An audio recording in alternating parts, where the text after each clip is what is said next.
fun being a new cat owner, get to buy her stuff. I was on Amazon looking at cat treats. Found the brand of cat treat. There's a bunch of reviews next to it. Saw there was a 1-star review. I was like, ooh.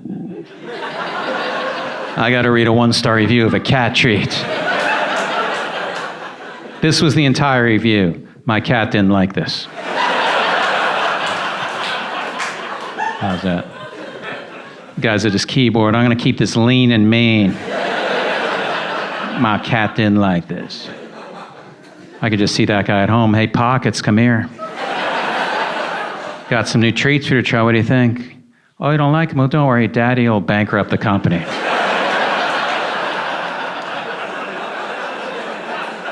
What? Just try a different brand? Don't be so petty.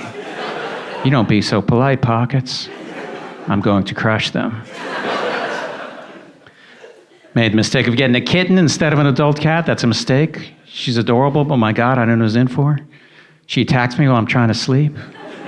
It's gotten so bad I've actually checked into hotels.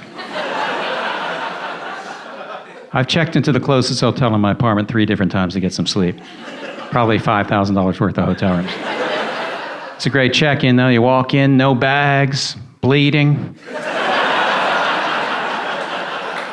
So you're here for business, sir? No, actually, a kitten attacked me. I about had it with dog people in their bull.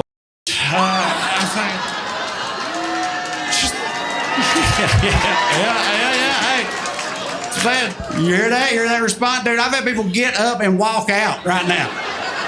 There's people in here sitting right now like, I thought I knew this, you know? That's what happened, because the dog people are hardcore. That's my whole point, man. Dog people are like an authoritarian regime. You're either 100% with them, and they'll throw you out the window, dude. They suffer no dissent. Because let me clarify, I don't have a problem with dogs. Dogs, the animals, should be treated with compassion and respect. Anybody that abuses a dog is a piece of shit, right? I'm in the ASPCA. That's why I'm not saying that.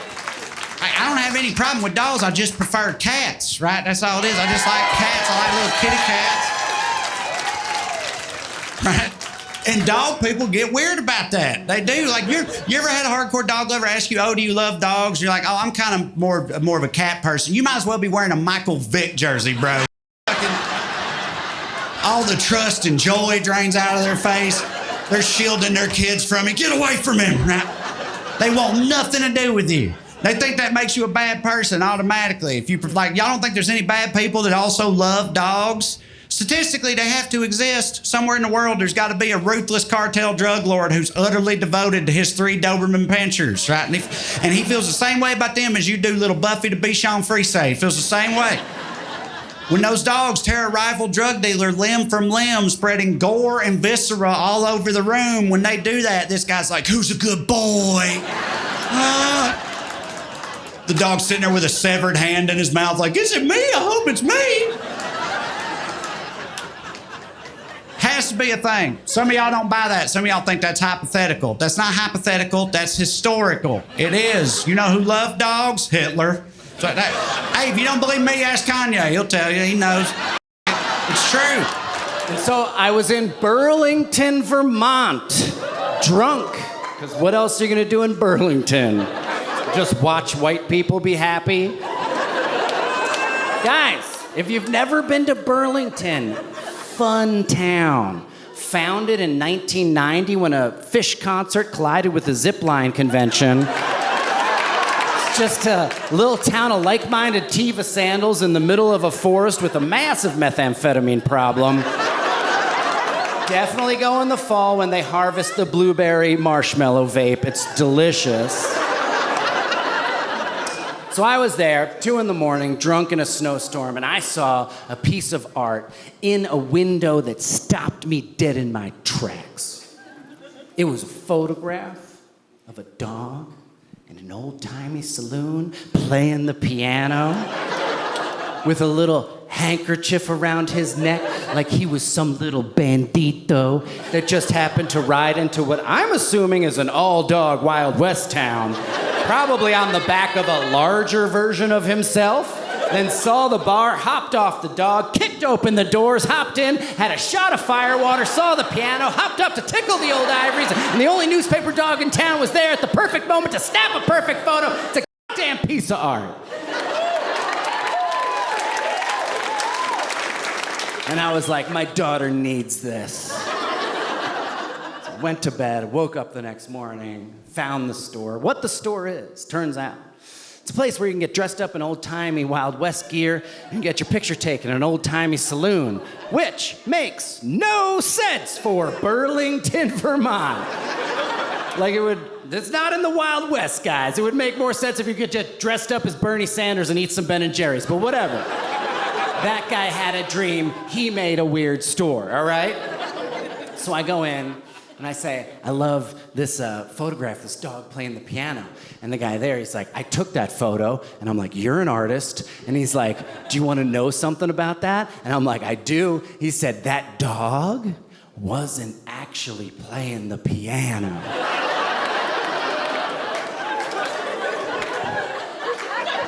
It's worth so much more to me now that he thought I was just walking by and saw the photo and was like, he has photographic proof of dogs playing the piano. I gotta show this to the scientists, man. So I was like, that's amazing. I would love to buy it for my daughter.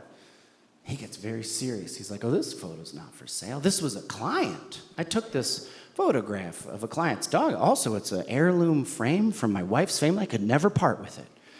And then in my head, I was like, oh no, if I don't get this for my daughter, I'm a bad dad, aren't I? And then I was like, maybe I should offer him more than I think it's worth. But the thing is, I don't know what things are worth. And I was like, should I offer him $100? Like, is this worth like a third of a gas pump? I don't know. And so then I panicked and I was just like, I'll give you $100. And he just went, are you kidding me? And I realized I had far overvalued the piano-playing dog photo market in Burlington, Vermont. And he immediately sold it to me, heirloom frame and all. And I realized that at that time, I had become the bad guy in every 80s movie ever.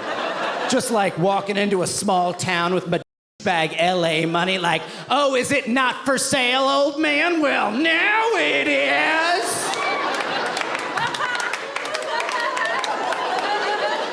But now I'm telling this story to you because I want, if you're ever in Burlington, Vermont, I want you to find that store. I want you to go in there. I want you to offer that man $100 for any dog playing piano photographs he might have. Because what I want to do is I want to artificially inflate the market for dog playing piano photography in the small economy that is Burlington, Vermont, till it's no longer known for like hippies and hacky sacks, but mostly anthropomorphic dog photography. Because we can do that because that's how capitalism works. I could pinpoint the moment that I realized I loved the dog a little bit more. My dog sleeps in between my wife and I, on her back, head level, sprawled out, comfortable, and she snores like a dying old alcoholic man. Like, it's like zombie sleep apnea. I've never heard noises like this. She's like, wah, eyes are open, like paws are going. I love it. I can't get enough. I'm laying on my pillow like, I gotta get this dog a TikTok. This is amazing.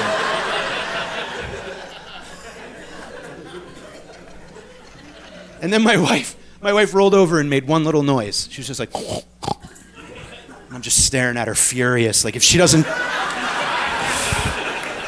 shut the hell up, I'm gonna ball up every dirty sock, cram it in her mouth. It's gonna wake the dog up. I like put my beats on the dog, playing tranquil music. Like, you guys have those like obnoxiously named overpriced doggy daycare places around here? Those dumb names. Do you guys have any? Yell them out. What's the names of the places? Dogtopia. I was in Boulder, Colorado. They had one called Bonjour. And it's like, I bring my dog to a place, $50 to bring her to hang out for the day. And then they text me like to guilt me into buying add-ons for her. They send me a picture of her, she's all sad. The other dogs are in the back like and drinking and smoking cigarettes. My dog goes, Dog's doing a keg stand.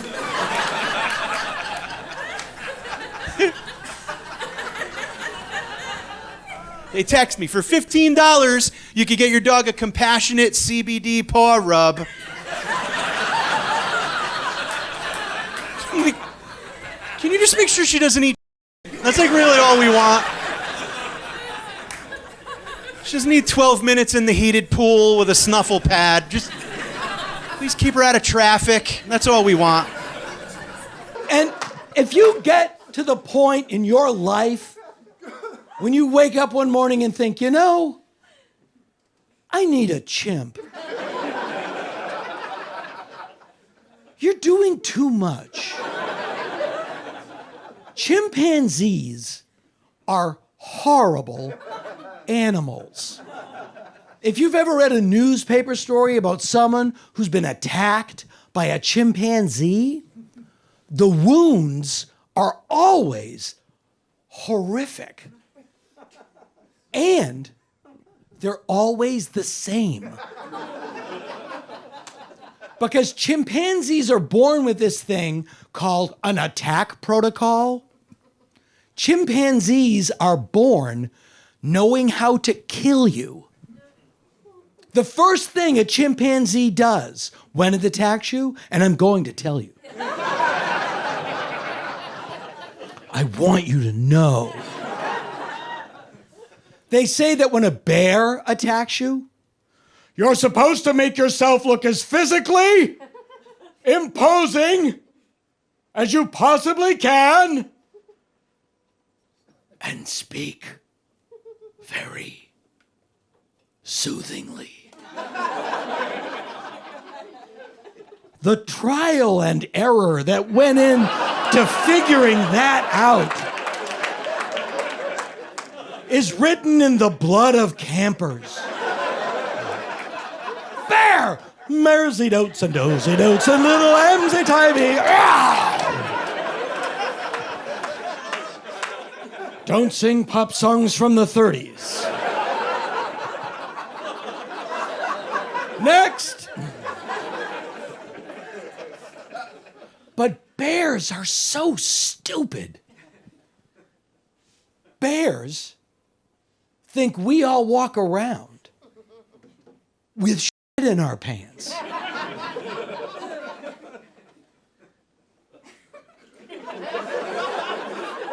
Because everyone they've ever caught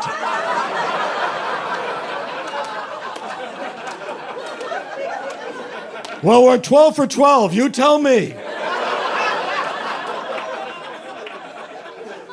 Let's just eat the top half and go find some garbage. Should we tell them we speak English? Why? So we can talk about the shit in their pants? Here's your head. Been reading a lot of children's books. I don't know the last time you've read the Curious George books. Very disturbing. Let me remind you, right? So there's a man in a yellow hat, right? And he steals this monkey from Africa. Where in Africa? Oh, just Africa. You know, Africa City, Africa, all right? And steals this monkey, brings it back to America. To put in a zoo or a sanctuary? No, to live with in his apartment. Where the monkey goes on a bunch of adventures / attempts to escape his captor. And this man has the audacity to call this monkey curious. Yes, I would have some questions as well. Who are you? Where am I? Why do I understand English for no reason? And you knew something was wrong with this guy because his name was the man in the yellow hat. That is not a real name. That is the description of a suspect. Police interviewing Curious George's mother. Can you describe the man that kidnapped your son? All I remember was that he was a man wearing a yellow hat. Well, you didn't specify his race, so we know he's white.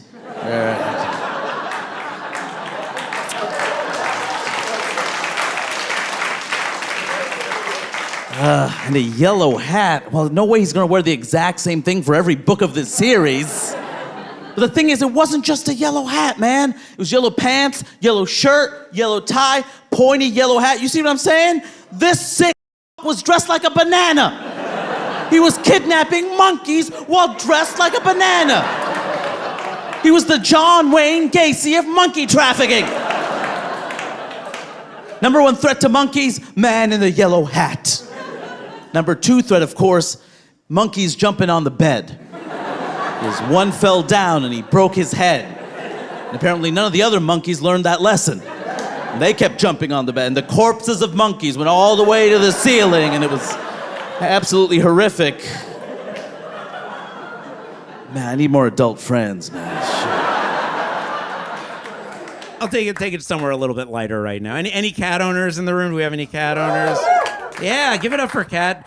Here's the thing. I recently became a cat dad, guys. I am a proud cat dad. And I never liked cats. My whole life, I never liked cats. I was always a dog person. Grew up with pet dogs. Thought I'd always be a dog person. But a stray cat showed up in my backyard one day, and I was like, whatever, fine, I'll take care of you. And I love the cat so much. I mean, she has taught me so much about the world. But if I was to say the main lesson my cat has taught me, it's just how good it is to be hot. Because she's like a really cute cat. When I saw her in my backyard, I was like, you know what? I'm going to start giving her free stuff. I'm going to start... Who knows? Maybe if I give her enough free stuff, she might even let me start touching her. I don't know. Meanwhile, there's all these possums and raccoons in my backyard. I'm on the phone with animal control like, hey, can you guys come kill these ugly animals in my backyard? They're trying to get into the free stuff I'm giving my cat for doing literally nothing different other than being more attractive than them. And I want them dead. I'm gonna let you guys in on a little secret. If you yourself are not a hot person, never ask a hot person for dating advice. They do not understand what us regular people are dealing with. I remember once a really hot friend of mine said to me, if you like a girl, just stare at her.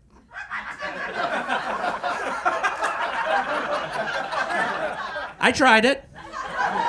I was asked to leave the bar. Living in Philadelphia means I have mice in my home. It comes with the deed. And on the lease, it's my wife and I and 17 mice. You're going to roll your eyes at this, but my wife and I were animal lovers, so we don't have the traps that kill the mice. Thank you. But we have the traps that trap the mice, and then you drive them 7.5 miles away because apparently someone drove them 7 and they came back.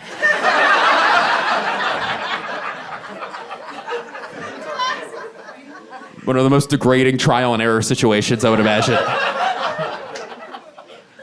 So you rehome them. You rehome the mice. That's what you do. And it's weird. I've been working my entire life to become a professional stand-up comedian, and now it turns out I'm just an Uber for varmints. That's what I put on my taxes. Uber for varmints. I have 20,000 dependents spread throughout the city. They say it's the humane thing to do, though, not to kill them. What they don't tell you is how weird you look when you drive into a random neighborhood, get out of your car, and then just release mice into it.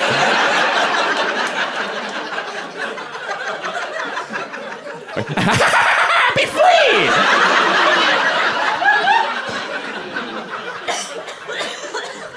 I did the other day while a school was getting out, and this little girl turns to her dad, and she goes, "Oh my God, Daddy, is that a wizard?" Because no, he's more of a male witch if you get to know him, actually. That's more of his vibe. Yeah, but we're doing good. We just got a cat, so I'm always bleeding. And I wanted a dog, but then my girlfriend was like, well, then it wouldn't go to the bathroom where we breathe.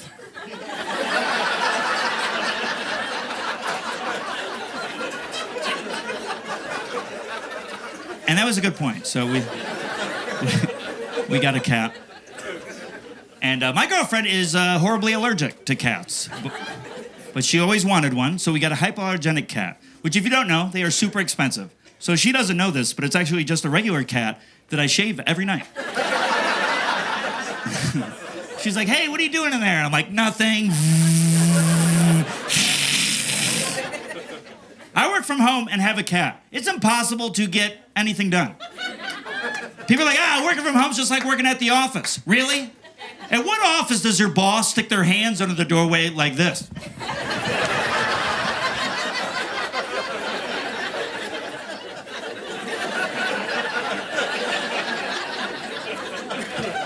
How many coworkers have puked on your desk and left?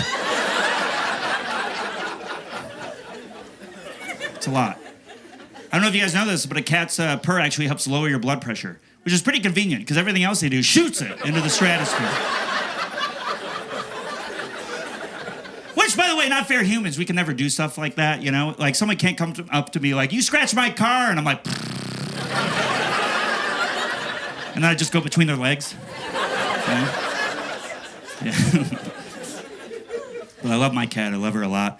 I spoil her. I bought a lot of cat toys. You guys know cat toys. The little things that are the same size as the space underneath all of your furniture.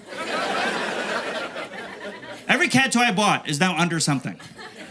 If there's so many things with bells under my stuff, if there's ever an earthquake, you're gonna think Santa's here.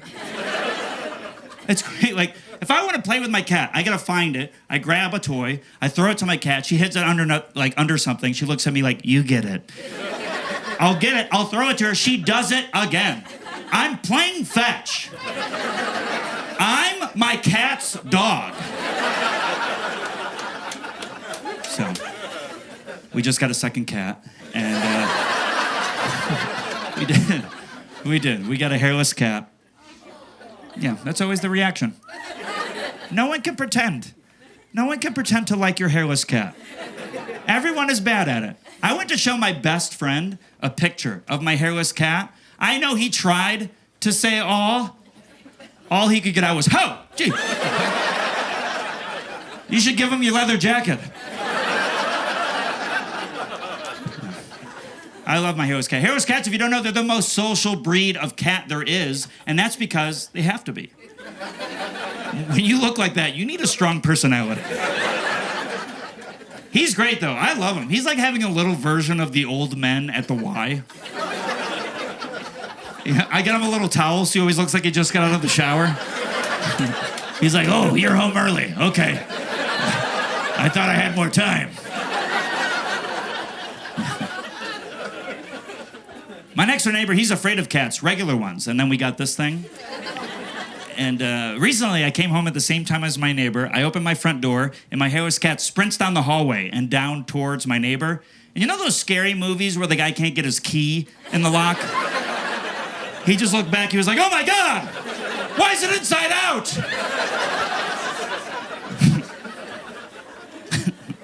Yeah. I like having cats, though. Dog people, by round of applause. Who's got dogs in here? Oh, look at that. Look at the dog people. Great, cool, nice, good for you, you know. I will say, you have it easier with the vet, and I know you don't think so, but your dog's been outside before. And they've been in a car. Like, by the time a dog ever gets to the vet, they're like, ha, that was really good. I did not see this coming. You got me. You can trick a dog. But my cats, they know immediately. I gotta look at them and go, get in the bag. Please get in the bag. By the way, my girlfriend got the Taylor Swift cat backpack, so yeah, guess who gets to wear that? Every vet appointment, I look like the new member of a K-pop band. I'm just like, hi, you know, like that's... It's stressful going to the vet. Why do they make us go in with our pet? Why am I doing that? I don't have a job in there. All you're doing is hurting my relationship with my cats. Because they just stare at me the entire time you're stabbing them. Like, they're like, are you going to just sit there? Like, it's not fun.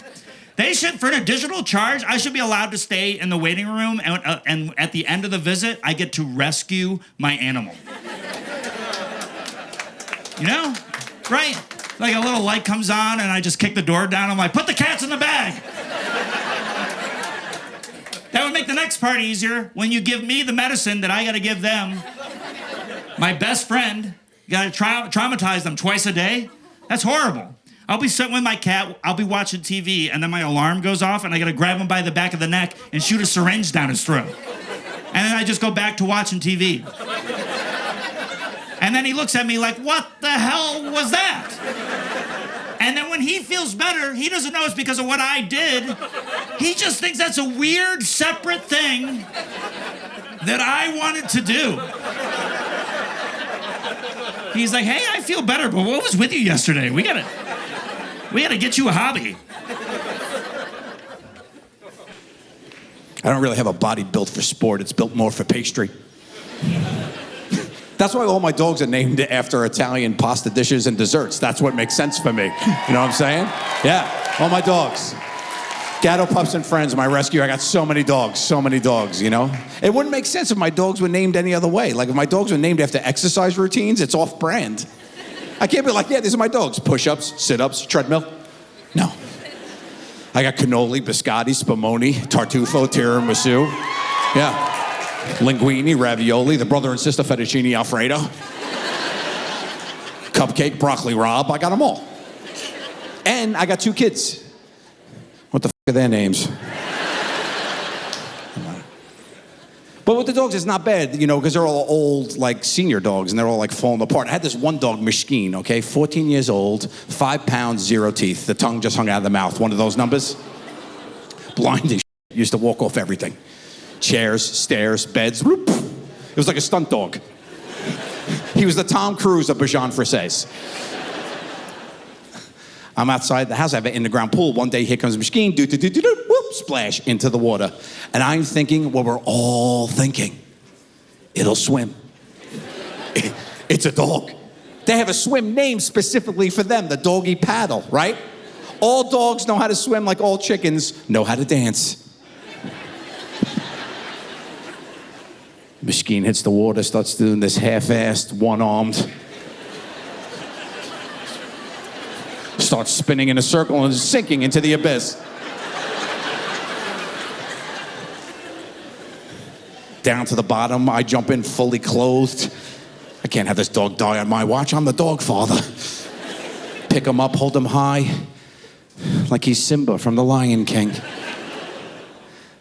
I'm drying him off. I'm looking in his blind little peepers. And that's when I realize what's happened here is I have foiled a suicide attempt. He's looking at me like, why, Joseph? 14 years, bro. Come on, what more could you want from me? Yeah, love my dogs. They're funny. Yeah, I don't feel old, but I did recently identify a bird, and that doesn't seem good.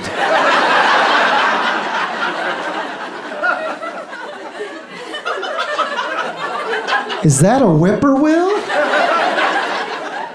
Why do I care? And why do I have binoculars? I got into bird watching over the pandemic. Went down to Central Park. At first I did it ironically. I was like, I'm so alone. 2 hours later, I'm like, Martha, look at that owl. Gorgeous. She's like, that's a robin. I'm like, I'm new. New kid on the block. But that is gorgeous. And I actually met a professional bird watcher. He gives birding tours, and I said, that sounds like a fun job. And he goes, well, you get a lot of egos.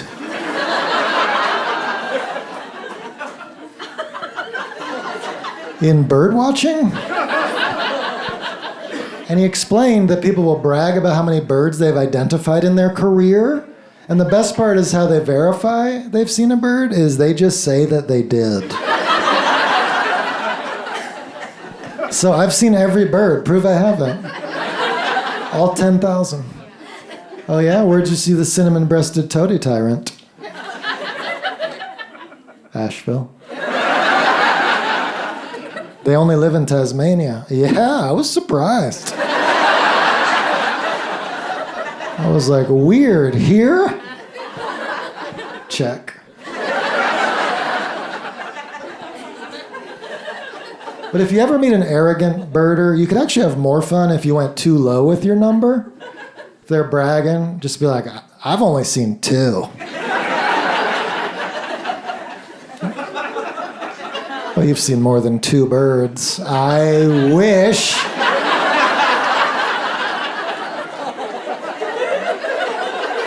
Yeah, it's just been pigeons and crows for me. It's super bad at it. How long have you been bird watching? 4 years.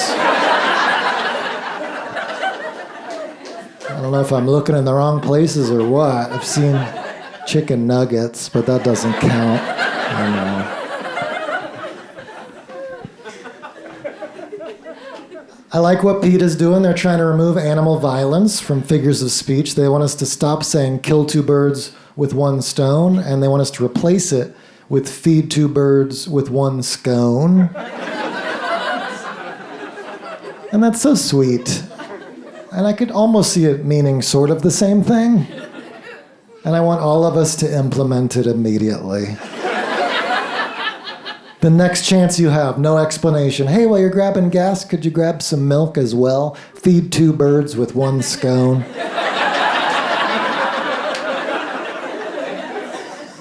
What?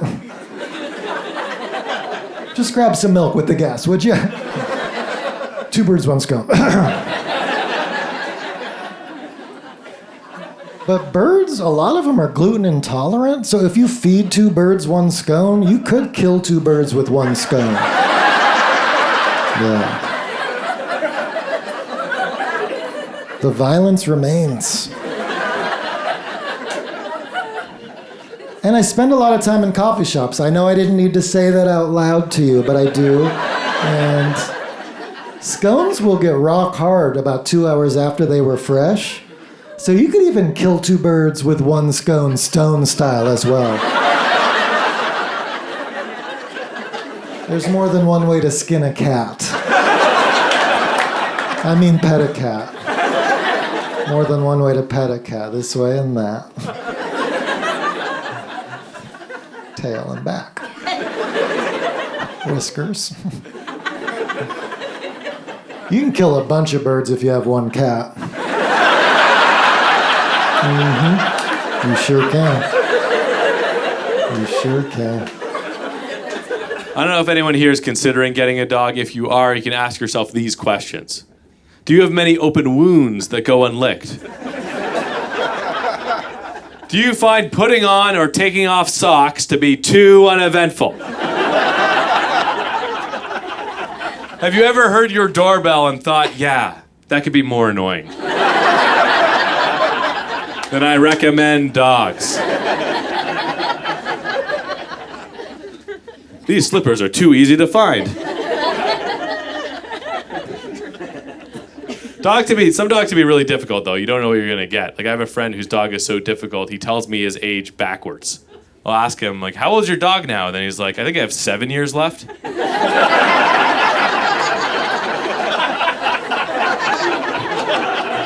6 if I cancel insurance, maybe.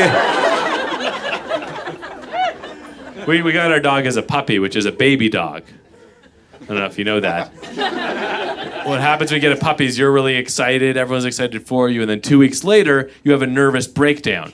Because every day your puppy gets stronger, and you get weaker, until it breaks you. Because you think you're getting a little baby dog, and that's not what it is. Sure, it has a baby dog body, shark teeth, Hannibal Lecter mind. They destroy so much stuff. There's so much property destruction. And you have 2 choices for how to deal with that. Either you can get angry and stressed out constantly, or you can embrace a Buddhist philosophy. I realized this when I came home, and for the second time in a row, my puppy had chewed through a brand new pair of Birkenstock sandals. And I was like, either he has now cost me $400 plus tax, or he's teaching me an important lesson about the pointlessness of material value. Namaste. I now understand that, like the sandals, I too am temporary. I I love my dog a lot. He's like my best friend. He's like the kind of best friend with whom you have a bit of a complicated relationship. Because I feel like he owes me a lot of money. And he's always trying to make out with my wife in front of me. Like with the two of them, I just constantly feel like I'm the odd one out in a threesome. Like they'll be all over each other on the couch and I'm just there with a hand in. Like me too, right? I am also part of this. I've never been party to a three-way before, but I think that's what happens. Like two people go at it hard, then one kind of gives energy. It's like, whoa, really hot, you guys. Does anyone need a snack? Because I have a free hand. Just putting it out there, free hand when you want it.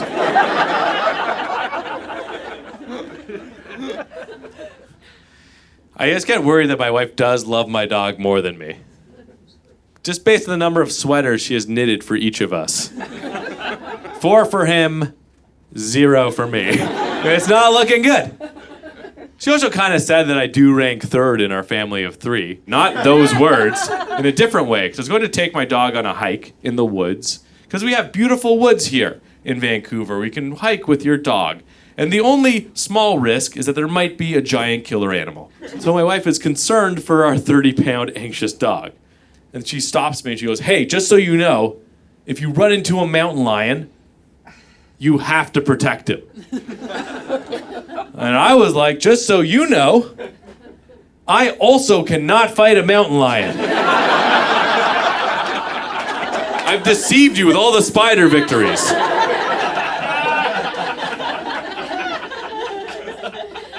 She's like, protect him at all costs. I'm the cost! Just think about this financially. This is half the mortgage. You can't go to the bank with the sticks he brings back. I get all these videos now on my social media algorithm about dogs, and recently I got this one where they kept on saying, like, when you take your dog for a walk, you gotta let them smell everything for as long as they want, because this is their social media. And I don't think that's the correct comparison. Like, my dog doesn't walk around the neighborhood, smell a bunch of stuff, then come home really depressed and anxious. Right? Never taken for a nice sniff walk, and then he feels like all his friends are more successful than him. Never brought him home. He's like, we should overthrow the government. I think, let's get a truck, and let's drive to Ottawa. I've learned a lot about myself from having a dog. I've learned that I'm definitely a cat person. For sure. And I'm very allergic to cats. But I didn't realize how much less work they are. They're so much less work. Like, having a dog is like having a toddler with a hammer. They love you, but they can do damage very quickly. Having a cat is like having a dad who travels a lot for work. Like, they're often not around. When they come back, they bring you weird gifts you don't want. And for all you know, they might have another family.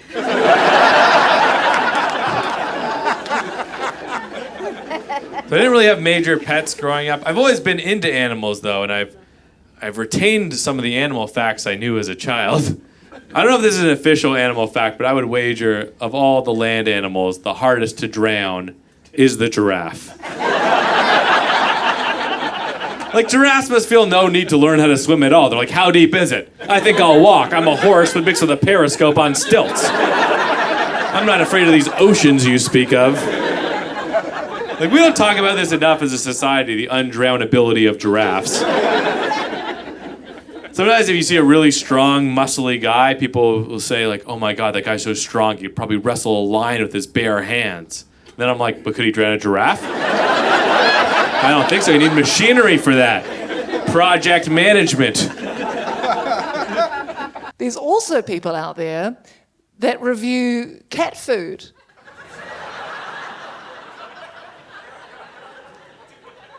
Here's the kicker. In character as their cat.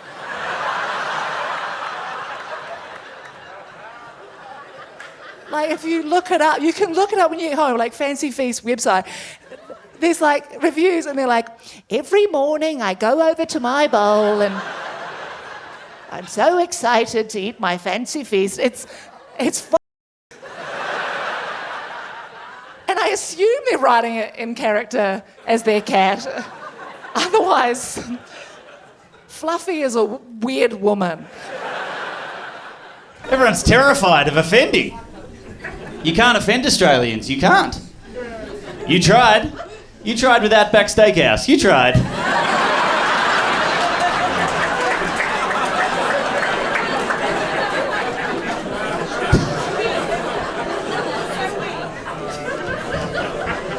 F you, America. How dare you? How dare you? Just a fabrication franchise throughout your entire country. That's a complete mockery of my whole culture. And you guys are totally fine with that. Are you totally fine? What the f*** is a bloomin' onion? I've never heard of that in my life. It's a staple dish at this establishment. You all know it. It's a deep fried onion the size of a football. It's what they eat. It's what they eat down under, you know? We don't call it down under either, by the way. We're there. We're there. We don't call you up, over, or whatever you are. The other thing happening in Los Angeles is I have a lot of friends who are into ghosts. I don't know anything about ghosts. I don't not believe in ghosts. I just have never met any ghosts. Ghosts are uninterested in me. I have a theory, probably unsubstantiated. Ha ha. Anyway, you have to be interested in ghosts to meet ghosts. I have the same theory about dolphins. I once accidentally swam with dolphins. Have you ever swam with dolphins? Yeah, someone needed a fourth, right? All of my friends were going. They needed a fourth person to bring the money down, so I went and signed up to swim with dolphins, and it turns out I could have lit $300 on fire. Because, I don't know if you've ever, but you're interrupting something. Their lives. You're interrupting their lives. They would like to hang out with other dolphins.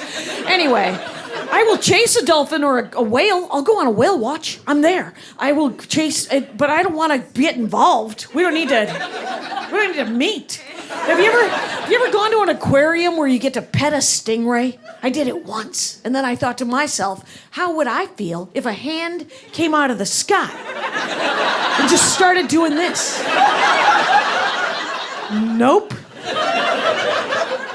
But I have a very good friend who knows about ghosts. She's a great comic. You ever get to see her do stand-up? She's a hilarious comic. Her name is Karen Rontowski. She also has a podcast called Paranormal Karen, where she knows things about ghosts. And she really does. She knows a lot of things about ghosts. I don't know anything about ghosts, but she was over at my house one time.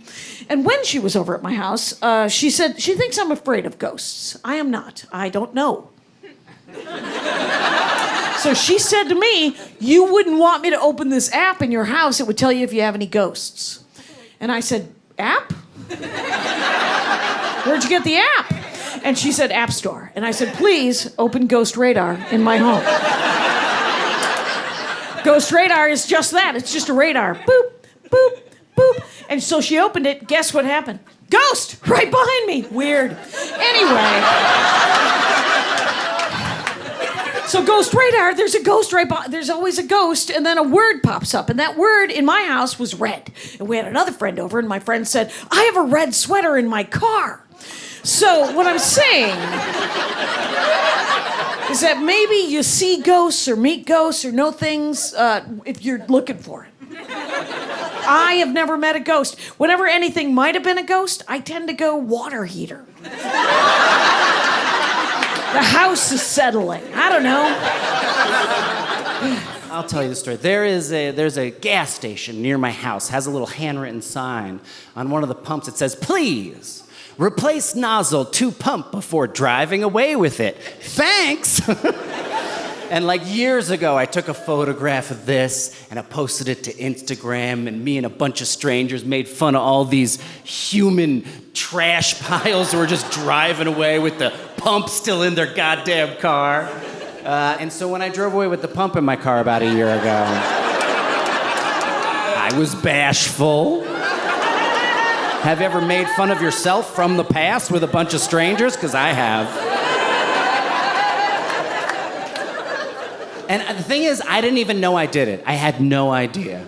Yeah, I hopped in the car, blasted my meditation app, and just took off, ripped it right out of the pump, had no idea, and then immediately pulled an illegal 4-lane U-turn.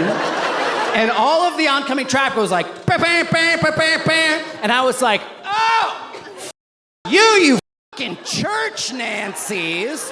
It's a U-turn. So I gave him all the middle finger. Meanwhile, spewing gasoline across the street. And then I made a right, and I got on like a big highway, started going very fast. And mind you, I just have a tail, like dragging behind me, like. And then this big white pickup truck pulls up next to me, and he's honking at me, and I was like, what? It's a U-turn! And he's like, roll your window down. And I was like, what? And he's like, you drove away with the pump in your car. And I was like, oh, you drove away with the pump in your... Oh,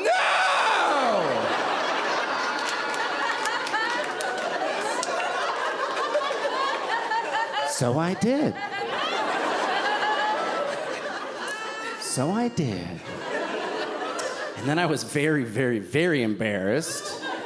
And I'm on the highway. I didn't know what to do. So then I just like pulled over to the side of the road, and then he pulled over too. And then like I got out of my car, and then he got out of his car too. I was like deeply embarrassed. You know, it's essentially like my pants, and then he like followed me into the bathroom like, hey man, did you shit your pants? Hey, how much shit is in your pants? Hey, why do you think you shit your pants earlier? And I was just like, what do you want? And he's like, do you need help? And I realized, like, I had a choice to make here, you know? I could act the way men have acted for centuries. I could act like a wounded animal and lash out at this man to protect myself. Or I could be a better man. I could admit my vulnerabilities and say, yes, I screwed up and I do need help. And so that man said, hey, can I help you? And I said to him, no! And then he got mad and got in his car and drove away. And then I was left alone with my shame.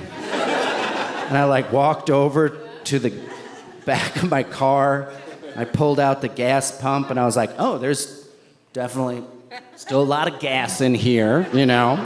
It's like I can't put it in my car. Is it fumes and stuff? I'm picking up my daughter. What would be very useful right now is a pickup truck, but I just told that guy to go f*** himself.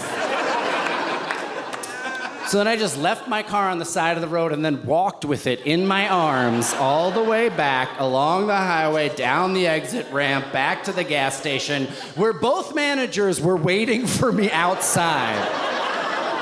And I just kind of laid it at their feet like a big dead snake.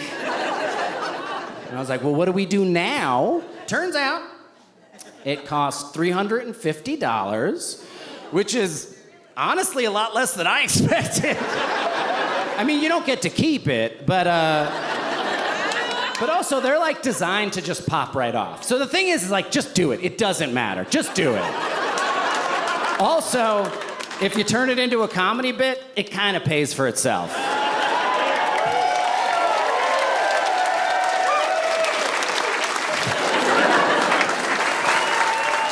So get this. I go to CVS Pharmacy last night. It's about 8 o'clock. Totally empty. All the lights are on. Nobody's in there except for me. I'm like, what is this, a prank or something, you know? I only needed a few items, a couple rolls of paper towels and duct tape. And I find it. I go to the cash register. There's no cashiers up there. It's just self-checkout lane. When did we start working at CVS Pharmacy? You know what I mean? They're going to have us stocking shelves pretty soon, giving out flu shots. We're not qualified to do that. I don't remember filling out an application, do you, or an interview? I don't. And so I self-checkout. I check those items out, and then they ask me if I want any bags. I go, no, but I take 10 bags, because that's what they owe me for all the work I just completed. And a cherry swizzle and a National Enquirer I took, too. And then I remembered I forgot toothpaste. So now I got to go find the toothpaste aisle. I can't find it anywhere. This guy comes in from outside. His customer, he comes up to me, he goes, "Do you work here?" I said, "Yes, apparently so." He said, "What time do you guys close?" I said, "I guess when I leave." He said, "Are you guys hiring?" I said, "Yeah, you're hired. Tell me where the toothpaste is. Where do you keep the toothpaste?" So I go to the toothpaste aisle. It's all locked up. They're locking up toothpaste behind the plexiglass. And I don't have a key to the lock. And there's no other employee around with a key. I'm the only one working last night. And I don't have a key. So I pick the lock with a toothpick. I take out my toothpaste. I'm out of there. But now here's my big concern. Was I supposed to show up to work tonight? I thought, yes. So I did show up to work tonight. And I'm actually on my break right now.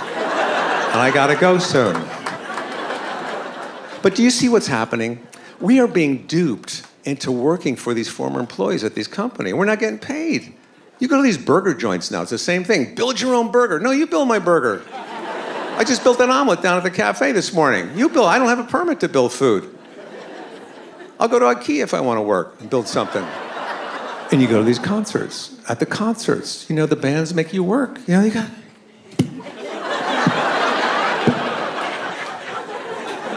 No, guys, we're not in the band. We're not in the band. You didn't see us at the sound check earlier today, did you? No, we're not going to be in the tour bus later snorting coke off the toilet seat. No, it's not us. The worst one, oh my God, Amber Alert. No, we're not going to help you find some kid. That's your idea. You be the hero. We didn't sign up for that. I don't even know this kid you're talking about. I got stuff at my house I can't find. I don't call you, "Hey man, I can't find my car keys. The last time I saw them, they were on the counter." No, thank you. And they never tell you when they find the kid. I've been looking for a Jennifer for the last 20 years. There are things that people still believe that we now know are not true, but people just repeat. But we got the internet now. Sometimes I'm a little let down that people don't double check at all. Not even a Google, you should double check at least once before you say it out loud so confidently. Like the whole "we only use 10% of our brains" thing. We've heard this. We only use 10% of our brains. That don't even make no sense. Like if you got brain damage, the doctor would be like, "It's cool, you don't even need that." The bullet hit the 90% of your brain that's just trash. It's very stupid. We use way more than 10% of our brains. And the bottom of the food pyramid should not have been grains. Remember back when they said every single day eat a loaf of bread? Then they were low-key like, don't do that. Y'all remember when we used to hear you gotta check your kids' Halloween candy each year? Y'all remember that shit? You remember that shit? That one's true. But not for the reason you think. It's not because some dude in Seattle named Dirty Frank was putting razor blades in the candy apple. We've all heard that one. Someone's putting razor blades in candy apples. Do you want to know how many times that's been documented happening? 0 times. It's never happened, but all of us know that story for some reason. Why? You do gotta check your kids' candy though. As a dad tax, you gotta go through it and be like, sorry Carter, tropical starbursts are poisonous. Gonna have to confiscate these. I'm sorry. It don't take 7 years to digest a piece of gum. When you say that shit out loud, you just sound dumb. You just sound dumb. Someone said it back in '98. We heard it once and we were like, that's great. Gonna repeat that now for the rest of my life. It's not illegal to drive with the light on inside of your car.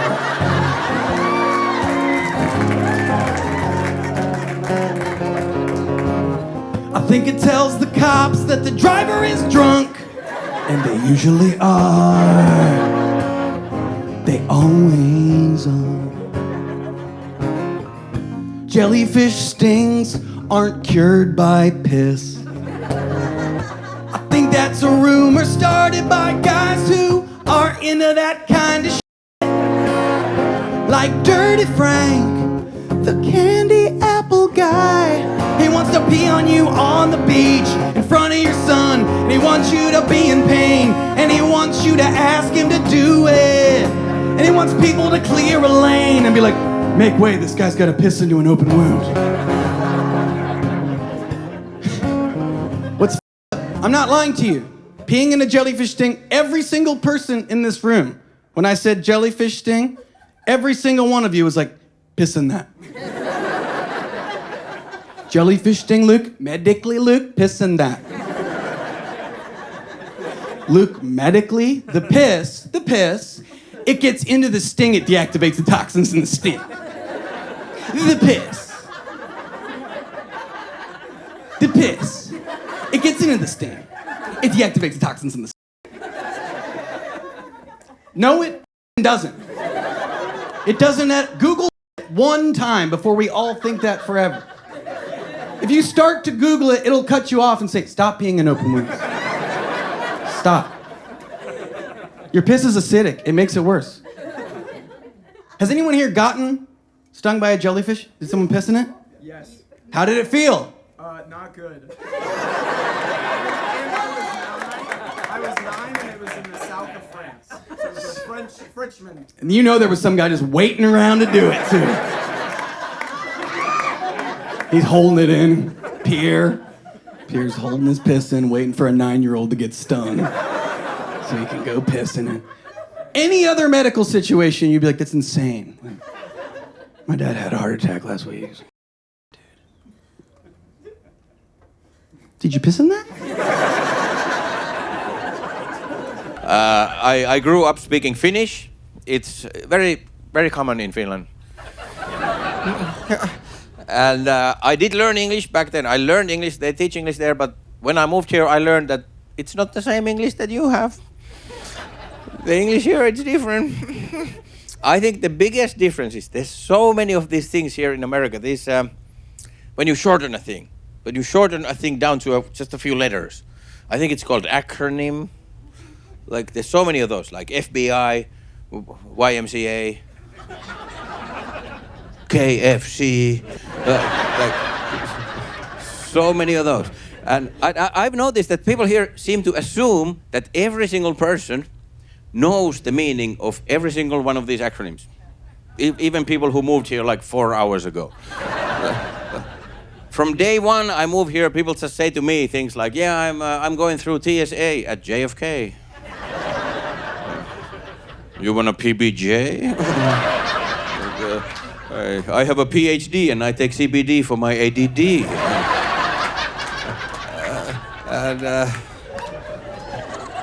And I'm like, what the hell are you saying? What is this English? I thought I know this language. Because they teach English in school in Finland, but they mostly teach words. Remember those? I know so many words, but not these acronym things. Because even official papers here assume that you know these things. I moved here, I had to fill out a form. First line on that form, D-O-B. No explanation. Just D-O-B, empty space. Now I know it's date of birth, but back then I was like, this could be anything.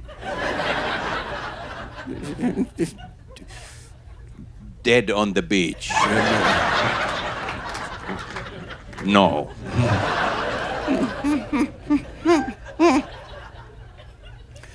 Then I did my first first show at a comedy club in America, and the club said that, hey, you have to fill out a W-9.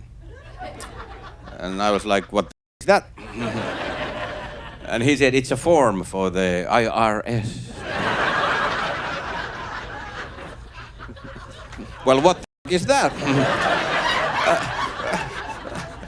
And then he said, you shouldn't say that. Don't say that. You should say WTF. And I was like, what the is that?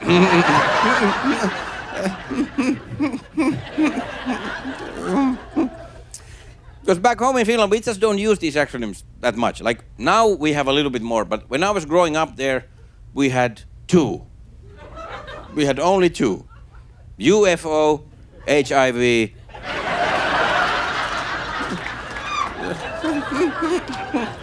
The only 2. And I don't think we even realized that they were shortened from something. Like, we didn't pronounce them like UFO. We just said UFO. And we still say it like that. We still do it. It's faster. But here it's everywhere, and people assume that. Turns out, even in Canada, I went to Vancouver, Canada, first time ever. Immediately when I arrived there, people asked me that, hey, have you ever before done a show in BC? And I was like, you mean more than 2,000 years ago?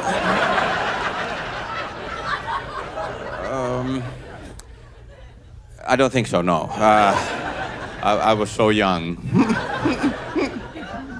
But BC, that means British Columbia in Canada. It's a province. I didn't know that. Also, first ever time I went to Michigan. I went to Detroit, Michigan. Never been to Michigan.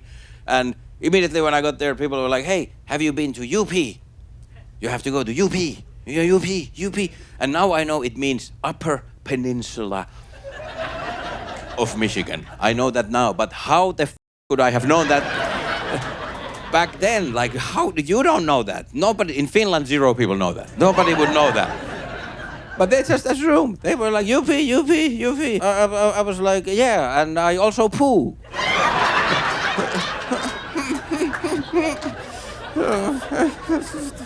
I think it can even be dangerous to assume that everybody knows all these acronyms. Like this one guy was yelling. He was yelling like, help! I need CPR. Well, I have no idea what that means. So he didn't make it.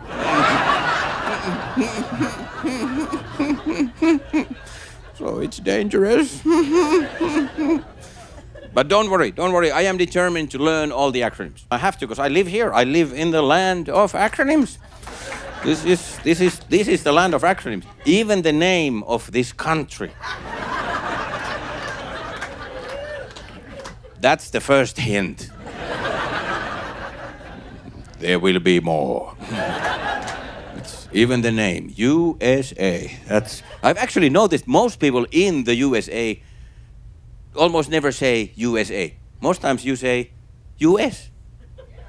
It's just US. Like, who has time to say the A? Even the acronym was too long for you.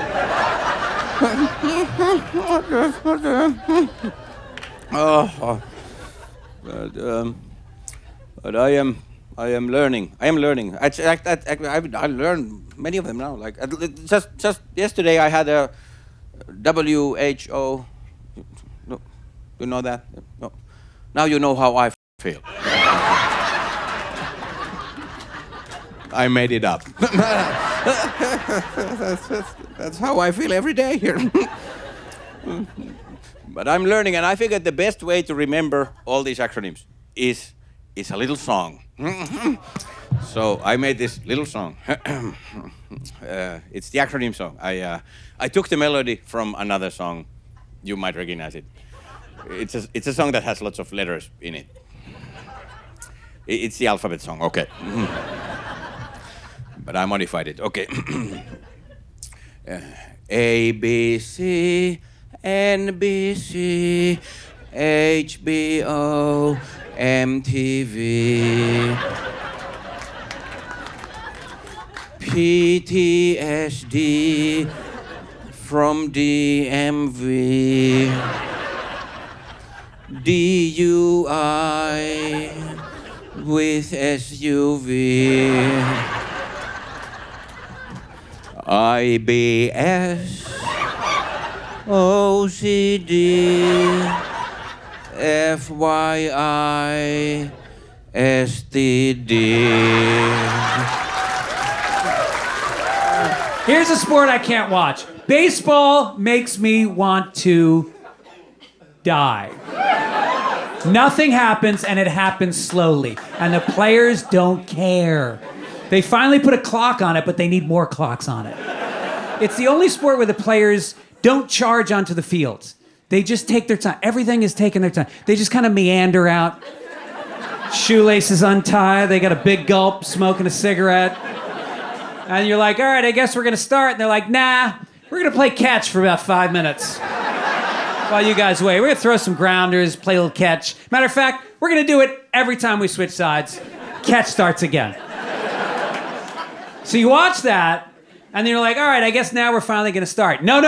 Now we're going to watch a guy in a magic white circle practice swinging a bat. He's been swinging it since he was this big, but he's like, how's this go again? Like, huh? Like that? True? And then finally he steps up to the plate and you're like, all right, now we're gonna go. And after 10 seconds, he's like, time out. I just need a couple more. I haven't quite, this. And then he finally digs in and now we're gonna go. No, we're not. Now the pitcher and the catcher, they got a little game they like to play. Where the pitcher looks at the catcher and he goes, guess which pitch I'm gonna throw? No, that's not it. Guess again. No, warmer. No, fuck all these people. Who gives a shit? Keep guessing. Finally, he gets it right. The guy throws the pitch. Batter doesn't swing. Whole thing starts all over again. Bullshit. Get rid of the catcher, get a bucket of balls, and just start whipping balls at the guy. Not next to him. What is that? Throw it at him. If you can hit him, he's out. That's the rule.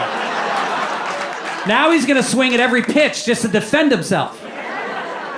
And no more resting on each base. Oh, I'm safe on the bag. No, what are you, 7? Keep running.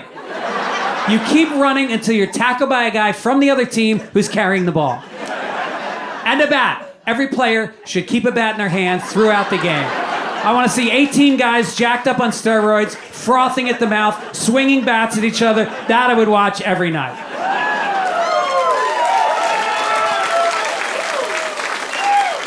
We wound up, we got a cat. We didn't get a cat. The house came with a cat. We were just there. There's a cat. Yeah, it was out.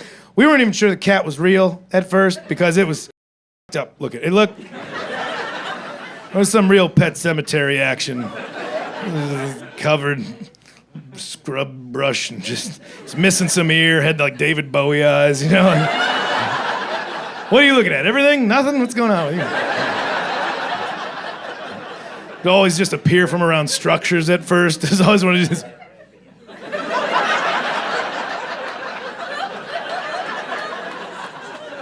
It took us about 6 weeks before we admitted to each other that we saw a cat. I remember she said at first, like, you see a cat out there? I'm like, you see it too? All right, thank God. I was getting nervous. I thought we had hobgoblins. I don't know. I'm new to the Pacific Northwest. I don't know what's going out there. Everything's just fog and ferns. I don't know what's crambling around underneath there. So the cat seemed like it was like friendly. It wasn't like friendly, but it was like hanging around us enough. And so we're like, well, maybe it belongs to somebody. So we should find out before we start messing with it or feeding it. So we took some pictures of it and we went door to door to see if it belonged to anybody. Also, probably a short-sighted idea on our part. It's, pandemic, global, social distance. Hey, here's the new childless out-of-state people going door to door. Like, is this your cat? People are like, get the f*** away from my family.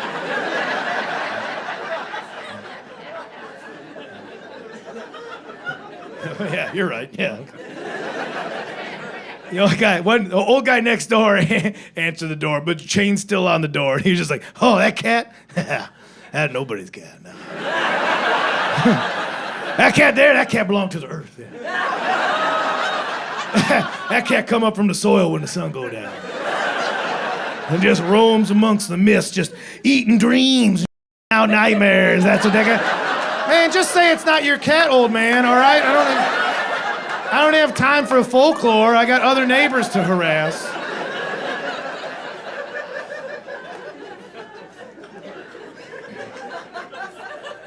We found out from another neighbor that cat had actually been like a neighborhood stray cat for about 16 years. That's how far back they can remember. This is a stray cat that for 16 years has just been living on the streets of this neighborhood, working off the goodwill of the place. So we're like, this is our cat. We are taking this cat in. So we got the cat to come inside. This is our cat. We named it as much as you can name a cat, let alone one that's been doing its own thing for 16 years.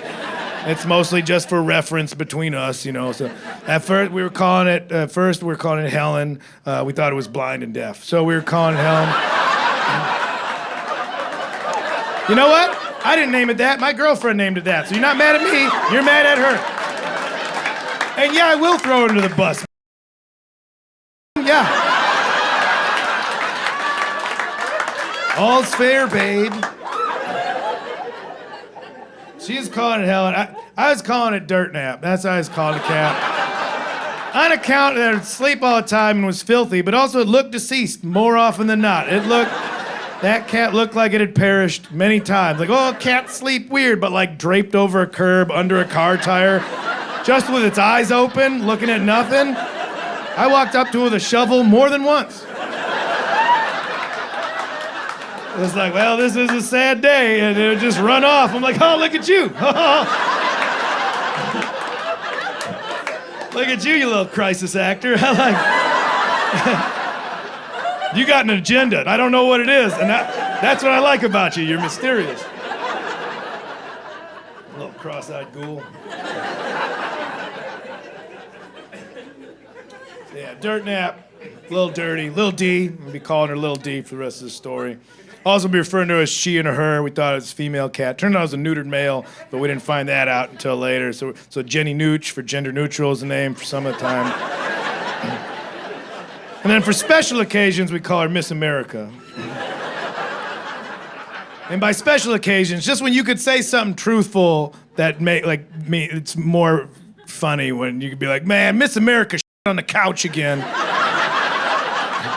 And if you can time that out right for when like a new mom is walking by an open window, they're already against us, so maybe as well just feed them.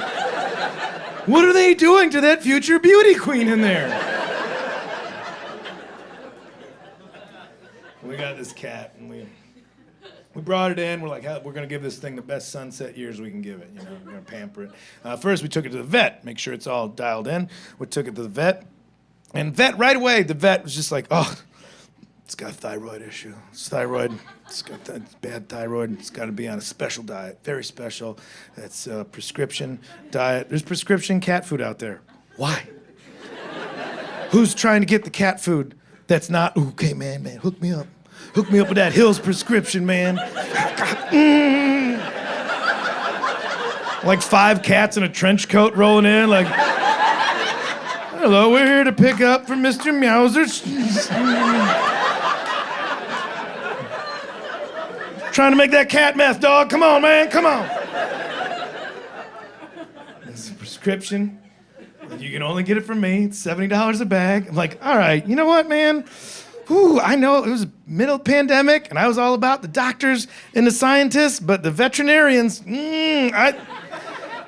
I just think some of them, they know they got that giant gray area of your lack of knowledge that they can abuse about the animal kingdom. Like if you go to a doctor and you're like, my ankle hurts, and they're like, could be an ear infection. You're like, well, you're bad at your job. But you go to a veterinarian with this animal that you love but can't communicate with, and you're like, oh, what's wrong with my best friend, my little guy here? They can just say anything like, it's the alternator. And you're just like, yeah, I get. You know what? That makes sense because his eyes were dimming in the morning. His eyes were dimming. That's a 2003 Calico with a lot of miles. Those are city miles. I thought the timing belt was going to go first, but okay, yeah. That makes sense. What are we running on those, huh? 1,500. No, okay. That's with labor? All right, yeah. Hey, listen, hey, real quick on the side. Say we do this in cash. You got like a similar model out back that like you can part out or ethical reasons. Sure, no, say no more. Say no more. No, nobody's Frankenstein here. Nobody's Frankenstein. So you just gotta believe him, you know? So I come home with a $70 bag of bullshit one day. I open the door, I can see out to the patio. Lil D's outside, she's playing with a bird. Bird's dead. She's just slapping it against the house. Playing's also a real generous term to describe. She is playing the same way like inmates play handball. It's not for fun, you know? That's just maintenance in case shit goes down. That's all. The only thing missing from Little D at that point was like a cigarette behind her good ear and a teardrop tattoo. Just bitching about not making parole. Like, they got me doing the full 12, man. Ooh, if I get out of here and see that judge, you're gonna see me right back in here. And I could tell it was a fresh kill, because she was about 6 feet out and getting a good return on her.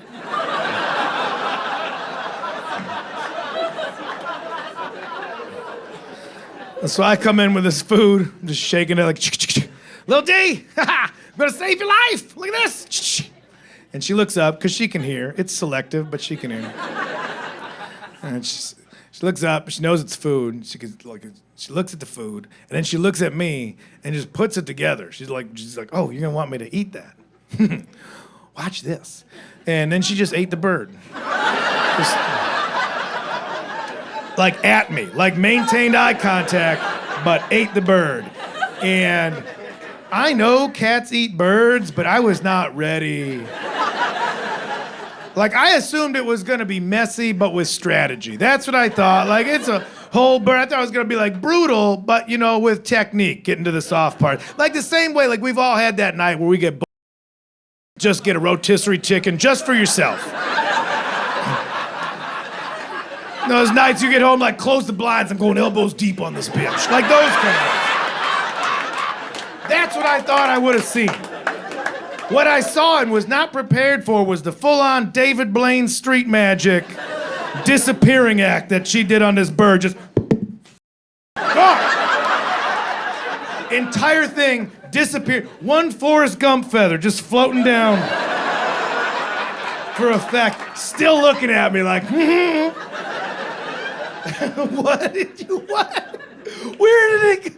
Is it in my pocket? Oh my God. Is it just gonna be alive over here? That is, what you did is something I gotta call this vet back.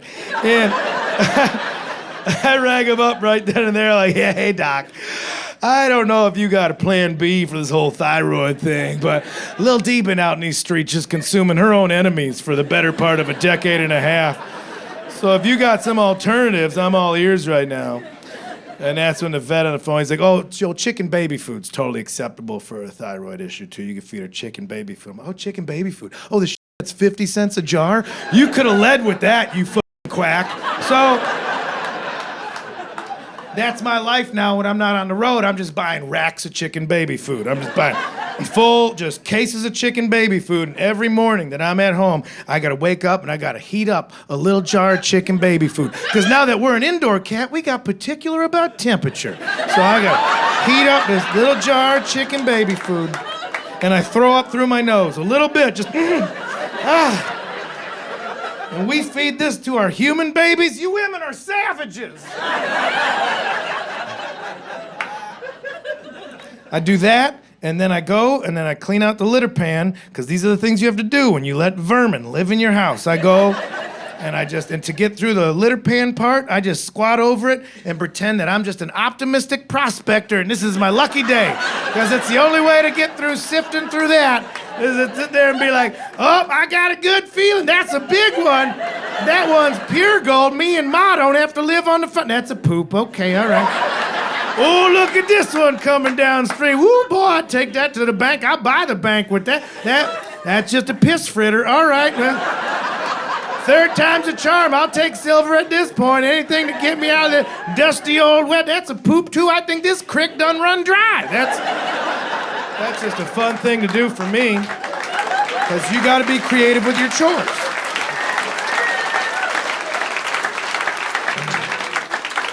Well, a lot of you have been thinking it, so I'll just say it. Yes, I have been going to the gym. And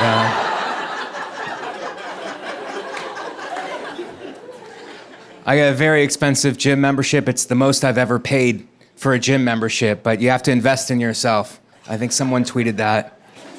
And so I go into the gym to check it out, and the woman's showing me around. She goes, first floor is all weights, second floor is cardio equipment, third floor is yoga studios and a steam room.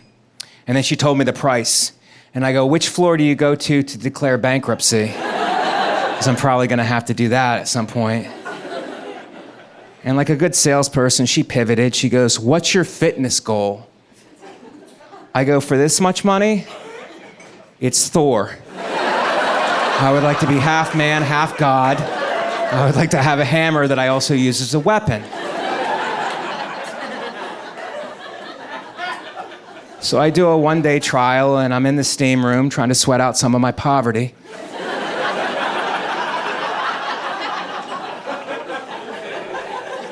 And I start talking to a guy in the steam room. We're having a great conversation. And at the end of the conversation, he goes, I'm gay. And I go, that's cool, man. I am a straight. Then he goes, I can flip you. And then I go, I think we have different fitness goals. Mine is to be Thor. I'm looking to be Thor. But you guys are really putting me in a good mood. I got some bad news today. I found out my favorite Italian restaurant is closing, Chuck E. Cheese. And guys, Charles Edward Cheese has decided to close his doors. I like the Chuck E. Cheese business model. They opened up, they're like, look, we have rats. Now, we could call an exterminator, but that's gonna cost a lot. What do you say we just lean into this thing? Let's get a rat, let's make him our spokesperson. Get him on stage, get him in a band, get him cranking out some hits.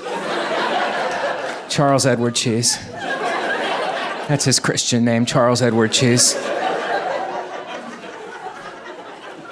Somebody actually wrote me an email that said, it's Charles Entertainment Cheese. That's what the E stands for. I'm just letting you know.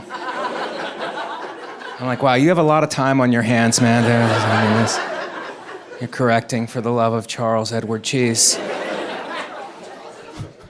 It's funny when you argue with somebody, I'm like, no, it's Edward. Edward is this. He's like, no, it's Charles Entertainment, look it up. And I go, I did. And it's Edward. Just sing. I had a roommate for years and years, and I loved him, but he's on drugs. And we're hanging out one night, and he goes, do you like the Grateful Dead? I go, no. He goes, well, have you ever seen them live? I go, why would I see them live if I don't like any of their songs? He's like, you gotta see them live, dude, you gotta see them live. I'm like, why? Because you get trashed and you go see them live? I would rather drop acid and go to Chuck E. Cheese. Have you ever seen that band live? You haven't lived till you see a rat rip a guitar solo, okay? I'm talking Charles Edward Cheese.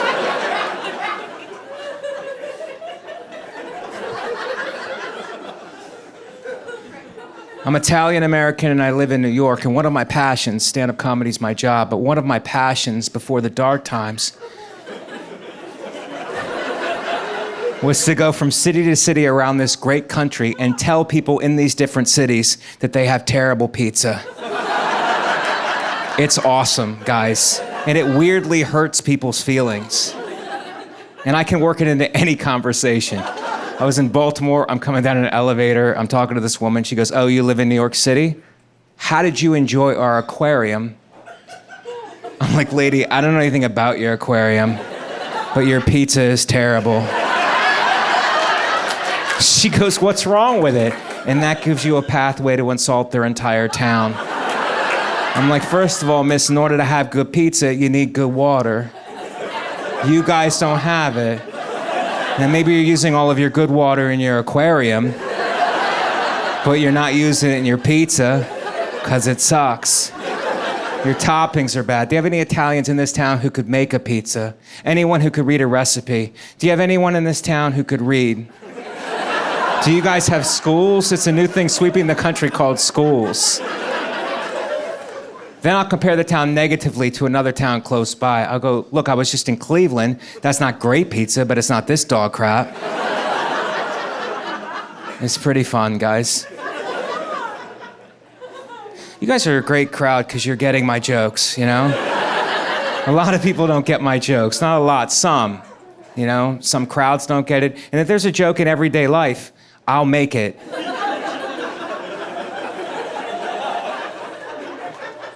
You know who does not appreciate my unique sense of humor? Chinese customs. Because I went to China before the dark times. And they were like, why are you coming to China? And I was like, to feel tall? No, I ended up in a work camp for quite some time. I dropped my phone in the toilet in China, and that's actually the best place to drop your phone in the toilet, you know, because of all the rice.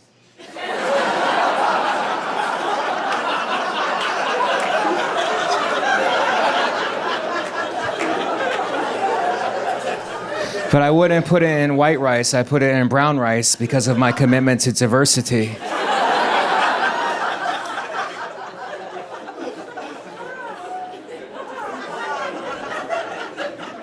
Diversity, guys, that's the name of the game in show business now. My manager calls me up. He's like, Mike, is there anything in your background that could give us some much needed diversity?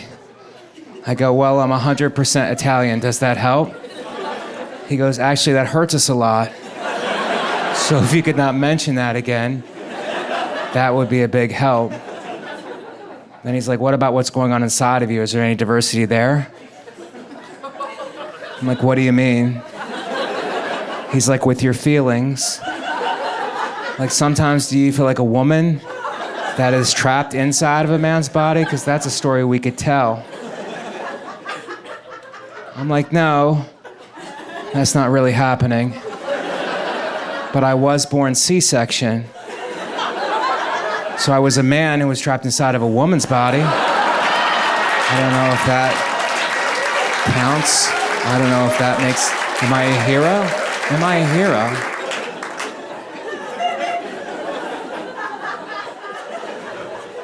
Anyway, I got my phone working in China again.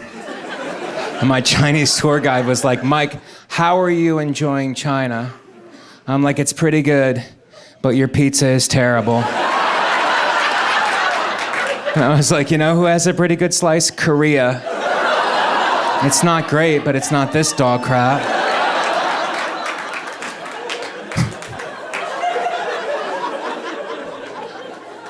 Fine, guys, what's my immigration policy? Is that what you want to know?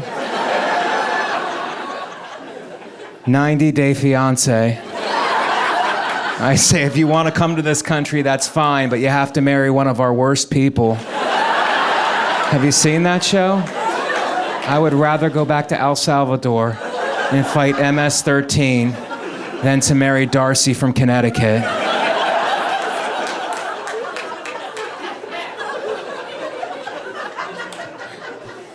I'm pro-immigrant. I came from immigrants, you know. But I notice in New York, the immigrants from the small countries, Eastern Bloc, Central America, they yell into their phones. They're always yelling.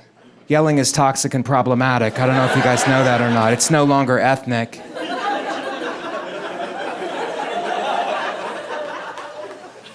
But they're yelling into their phones, and I can't help but think, that's probably why you were asked to leave your country.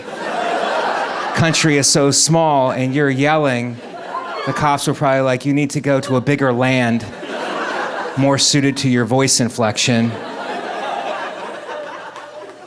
But I think we're good people in this country. I think it's a lot of good people, you know? It's, I think the problem, the big divide in this country, is that we're all looking at the same thing from different perspectives. It's perspective. For example, I'm a huge boxing fan. I love all kinds of boxing. And I was watching this one fight. It was a female fighter, and her brother was the promoter. And they were interviewing her, and they're like, how did you start fighting? And it's a tragic story. She goes, when I was young, I watched my father hit my mother. I was too weak to do anything about it, so I learned to fight, and it never happened again. I'm like, wow, that's pretty powerful. Then I thought, but the brother, the promoter, grew up in the same home. So he must have saw the same thing and thought to himself, I can sell tickets to this. Perspective.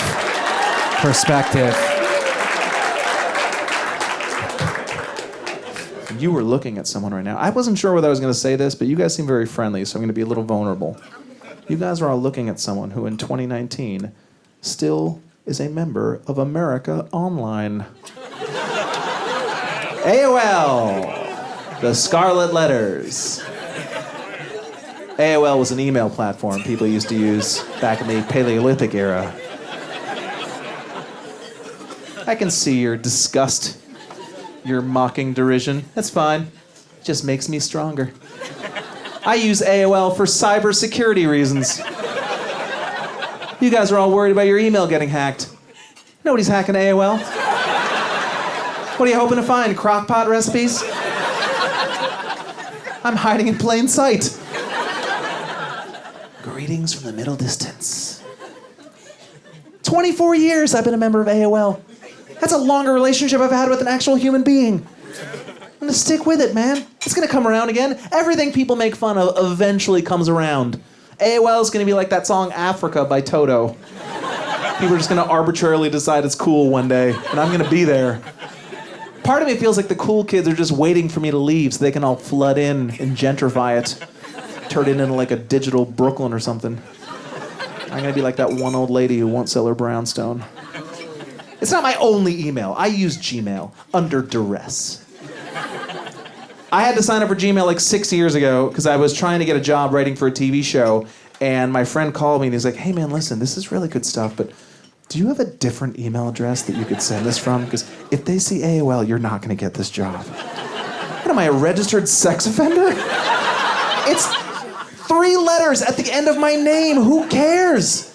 And listen, I don't want to share everything with Gmail. A man has certain needs, okay? There's certain things I don't want to share with Sergey Brin's algorithm.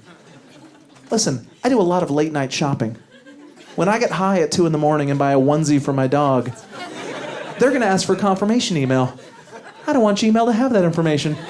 My Tybo exercise DVDs, my set of Ozzy Osbourne Bark at the Moon drink coasters. No, you take that over to AOL. They keep it hush-hush. And AOL reminds me of like a kinder time in the internet. Everything's so serious now. People used to have silly, fun email addresses. It's true. Now it's just yourname@gmail.com. It wasn't like that, man. For 8 years, my primary day-to-day email address was mrblahlblah@aol.com. I had that printed on a business card that I handed to people with pride. By the way, if any of you ladies recognize Mr. Blah Blah at AOL.com, I would like to apologize for trying to lure you into a private chat room, asking for your age, sex, and location. What can I tell you? It was a different time. I still basically feel like the same person. That's the strange thing is, when you do comedy for a living, ostensibly, you live like a sophomore in college for your entire adult life, which is amazing when you're 25. It is not good when you're 45. When I bump into people that I grew up with and they start talking to me about like adult subjects like the stock market, I'm like, who are you, my dad? It's not acceptable. You can't be above personal finance in your 40s. I have to come up with a better retirement plan than my current one. My current retirement plan is spend whatever money I have and then kill myself. Like, that's my current agenda. I'm 60% joking. No, I don't mean that in a sad way, like, oh, I'm gonna kill myself. I can always kill myself. Like, it's an option. No, I was getting really stressed out about my bills, then I remembered, I could just kill myself. That doesn't make you feel just a little better knowing that's on the menu? Some of you are taking this too seriously. I'm not talking about now. I'm talking in my 80s, like 40 years from now. I'm gonna live a long, happy life. Eventually, I will run out of cash. I'll have to move on to my credit cards. And from that day forward, we are officially on the clock. Time to wrap it up. enter the dismount, so to speak. Go on whatever dream vacation I've always fantasized about. Put it all on MasterCard, because screw them. I'm gonna wring every last cash advance out of my credit cards, and then the day before the police show up to throw me into like debtor's prison, I'm just gonna close the garage door, turn the car on, and go to sleep. You act like that's depressing. That is way less depressing than going to an accountant and figuring this out. Ugh. Now all I need is a home with a garage. Tears of a clown. I did get my taxes done last year, and the accountant got mad at me. He told me I need to invest in something called a Roth IRA. Do you guys know what a Roth IRA is? Yeah? You just cheered for a financial plan, sir. Maybe you can explain it to me, because the entire time he was talking, all I did was imagine David Lee Roth as an Irish terrorist. He said Roth IRA, and I was just like, and I heard nothing after that. He just kept yammering on, and I had a little thought bubble of David Lee Roth dressed as a leprechaun, like doing high kicks with a Tommy gun, like, give Ireland back to the Irish, Aaron go brawler, scoobity boobity bop. David Lee Roth was a singer in a rock and roll band. Rock and roll is a type of music that, okay, just make sure no child left behind. I don't need to tell you people this. You guys, you DC smarty pantses. You know who doesn't seem as silly to me as they used to? Doomsday preppers. Remember how ridiculous those guys used to seem? Like, hey, look at that weirdo with the beard and the bomb shelter. Now I'm like, wait, so how far below ground does that need to be? What is the proper jar size for urine storage? It's fine, man. I won't be here. I don't care. I'm 45, which means I'm not elderly, but I am decaying. I've crested physically. Like, it's not getting better. There's literally nothing positive in my future from a physical standpoint. It's not like, man, just you wait till I turn 50. I'm gonna be ripped. Nope. For the rest of my life, it's this body or more disgusting. That's what it is. It's all going in one direction, just talking about pace. You know when you pull a tomato out of your fridge? You know, because like 2 weeks ago you were feeling optimistic at the grocery store? I don't know if that resonates with people. Every 6 months or so, I'll be at the grocery store packing up my usual cartload of garbage, my Diet Mountain Dew and my flavor-blasted goldfish crackers. And this weird wave of health optimism will sweep over me, like, what if I start making salad at home? I'm gonna change my life. Today's the day where I transform into a salad guy. I start throwing produce in my cart willy-nilly. I never feel so proud as when I'm pushing a cart full of vegetables up to the register. You're right, supermarket lady, that is a lot of salad I'll be having later. You losers in line are gonna be waiting for a while because she's gotta weigh all this. No scanning for this kid. You gotta punch in some codes for me, lady. What is the code for artichokes? I don't know. Look it up in your little spinny wheel. That little paper towel holder with the numbers on it. Look it up. Then I go home and I take my $73 worth of produce and drop it in the bottom drawer of the fridge and forget about it. Cut to 15 days later. It's around midnight, and I've had one of those days. You know, those days where you end it by just staring into the fridge looking for answers. You're not even hungry, it's just like, okay, fridge, give me something. Give me something. Let's turn this one around, fridge. You can do it for me. What if I get really close and shut the door behind me? Does that feel like a hug? Is that kind of like a hug from the fridge? It's so cold. Just like mommy. I spent a lot of nights staring into the fridge, man. Like, all right, nothing on this shelf, nothing on this shelf, nothing down here. What the hell is this? Oh my God, that's salad! I totally forgot about salad. Remember salad? That was that day I was gonna change my life. Oh my God, I was so high that day.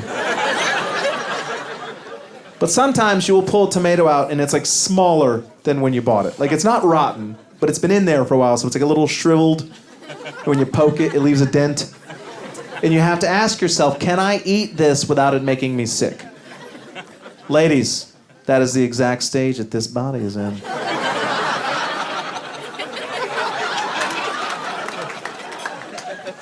Oh, you can eat me, but it must be today. You have to eat me today. I don't think she's into it. What about you, Chrome Dome? You want to get weird tonight? You and me? A little sexy? Make this a Valentine's to remember?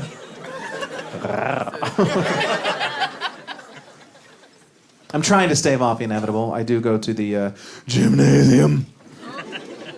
I don't like it. I'm not one of those weirdos who enjoys physical fitness. I used to go to a personal trainer, and I had to stop because the guy was just too excited about life. Just bummed me out. He's always telling me to bring it. Like, I'd be on the bench trying to push up the bar, he'd be standing above me. Come on, man, bring it, bring it. Like, dude, I don't even think I have it. So let me look around and I'll just bring whatever I find. How about you bring it and I borrow it for like an hour? And 10 minutes later, he told me to get some. Like, come on, man, get some. Okay, why did I need to bring it if there was some here? That makes zero sense. Wordplay. I'm making changes. I am making changes. I'm trying to quit. Just quit overall. That's my plan for the future. Quitters get a bad rap. There's a lot of anti-quitter bias in this country. From an early age, they tell you, hey, stick with it. Don't be a quitter. The world needs quitters, people.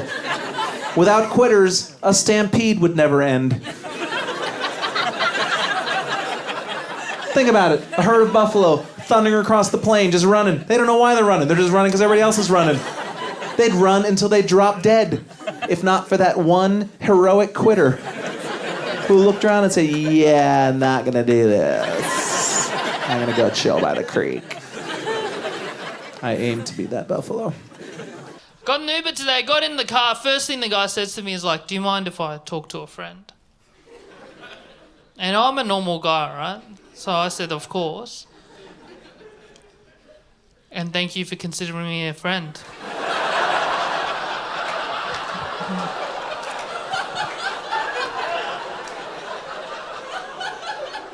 We had the best conversation. It was so good. He was speaking Urdu and I responded in English. It was a beautiful cultural exchange. He kept doing this.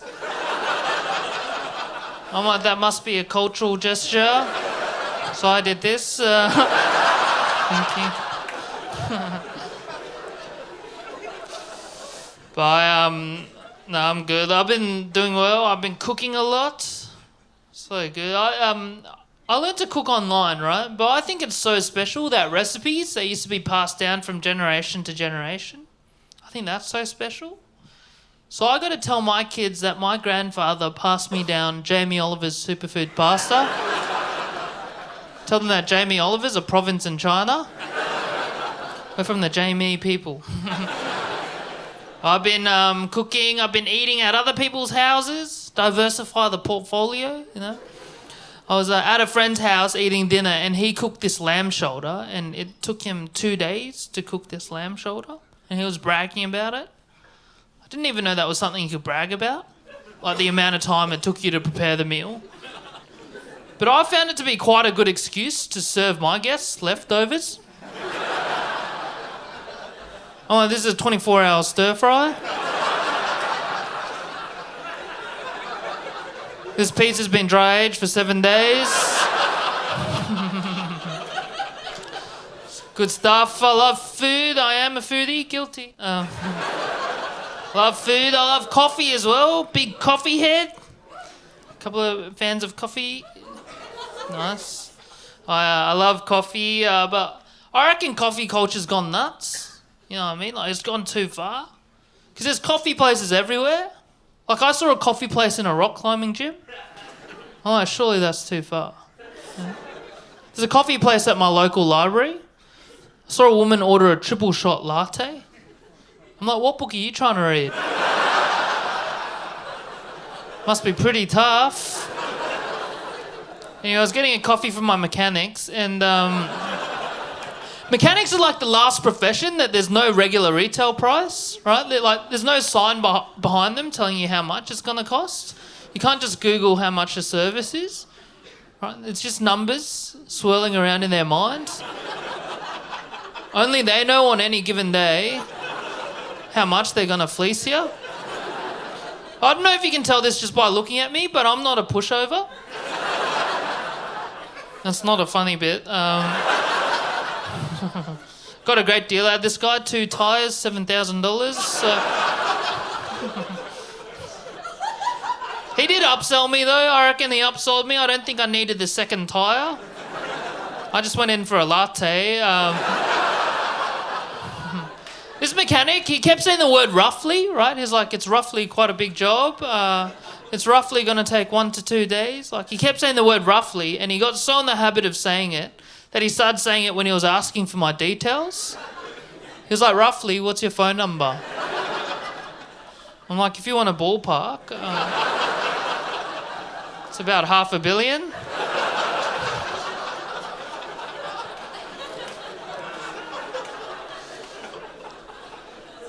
Coffee's too strong. This stuff, it's too strong. I mean, I remember back in the day, coffee used to be nice. You could drink coffee in the morning and go to sleep the same night.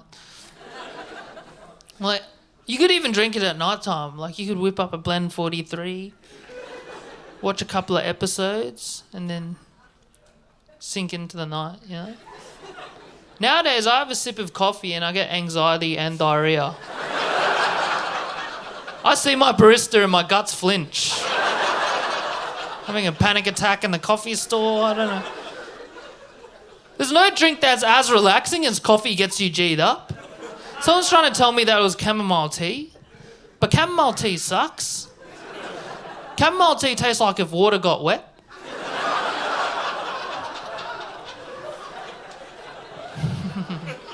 I don't know, maybe I'm being harsh. I like the scent of it. I've been using this new chamomile shampoo. Relaxing chamomile flavour. It's good stuff. I was using it for the first time. It's going so well. But then a bit of it got into my eye. And it stung a lot. But I was calm throughout the whole thing. I was like... I don't know. I don't understand it because people ask me to meet for a coffee. They're like, "Let's go meet for a coffee." I don't understand that because what I'm hearing is, "Let's go do a poo poo." You know what I mean? It's a 1 hour meeting. We've only got a half an hour of face to face time. We're both paying in the toilets for 15 minutes each. All right, I don't know about that one. There was a big foodie during lockdown. Gained quite a bit of weight. At the end of lockdown, I had to go to the doctors for something else, hemorrhoids. And but at the end of the meeting, he gave me quite a stern warning. He's like, "I'm sorry, but you have to lose 5 kilos if you want to look hot."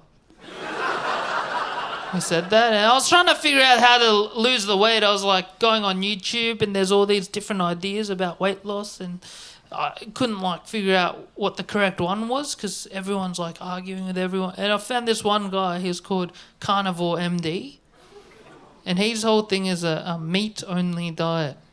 But he reckons it's true because he's lived as a raw vegan for 8 years before that. So in his lifetime, he's had a balanced diet.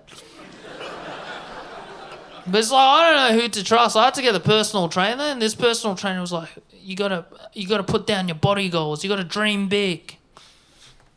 He's like, think big. What are your body goals? And I was like, I would love to gain 2 foot.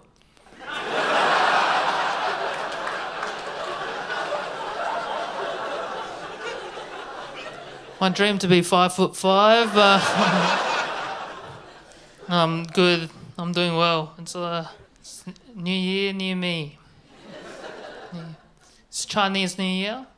You don't hear about a lot of Chinese New Year resolutions. Hey?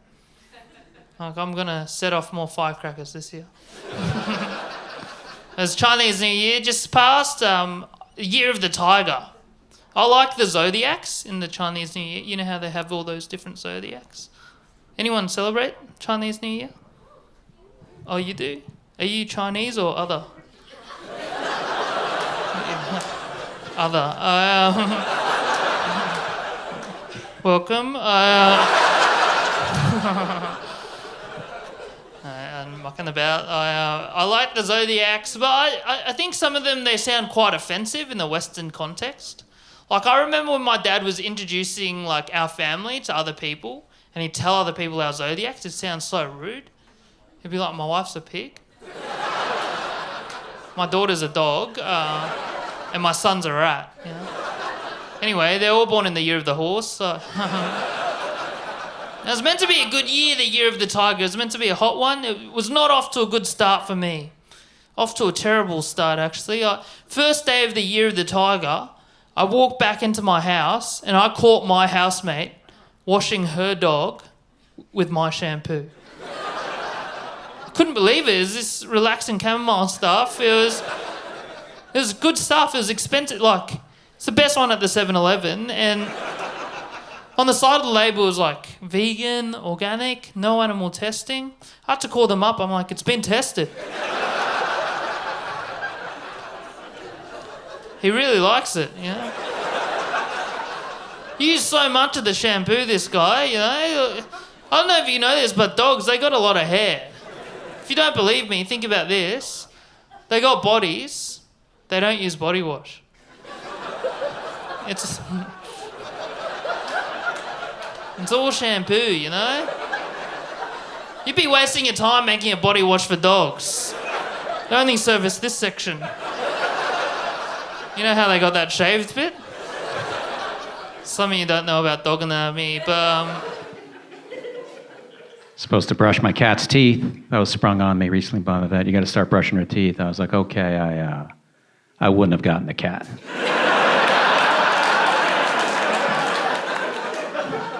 Just saying, had I known, I wouldn't have considered it for 1 second. But it's too late. I love her. So I went on YouTube looking for tutorials how to brush your cat's teeth. Thought there might be one or two. There's thousands of them. All the same, none of them are helpful. They're all like, here's how you brush your cat's teeth. First, start out with the world's most relaxed cat. You got that? No, I don't got that. Shockingly, I do not have that. Place her carefully on this table specifically designed to examine animals. You can get one at your local veterinary supply store for $6,000. Now take the toothbrush and toothpaste out, watch what happens. Oh my God, she took it from my hand. She's taking the cap off the toothpaste. She's brushing her own teeth. Where'd you get a water pick, baby? She snuck off to Target and bought a water pick. Supposed to schedule playtime with the cat. I don't know you're supposed to do that.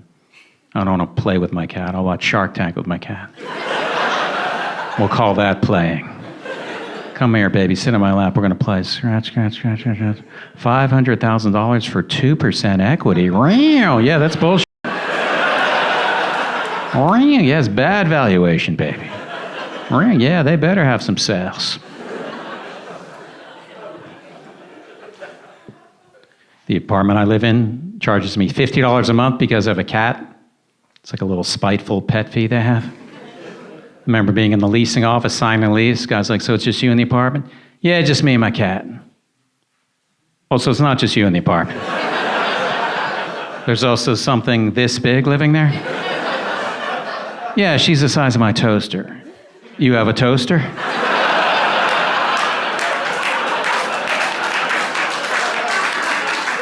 You gotta come clean with me, my man. All right, I have a couple of spoons also. Okay, we're gonna go 50 for the cat, 30 for the toaster. $8 each for the spoons. I can make that joke last 19 hours if I wanted to. Think of all the objects I didn't mention. They have cat cafes now. Coffee shops with cats roaming around in them. They're great. I went to one in New Orleans. The only thing better going to a cat cafe, going to a cat cafe alone. The only thing better going to a cat cafe alone, showing up and being the only customer at the cat cafe. It was just me and 150 cats. I was just walking around like I was the king. Tell me about the gray one. Seems a bit moody for a domestic Shorthair.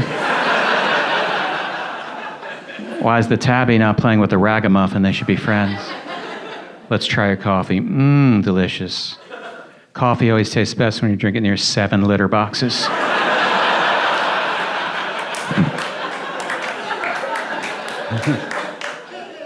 That's a lot of cat jokes, huh? Let's change the subject, shall we? That's my cat.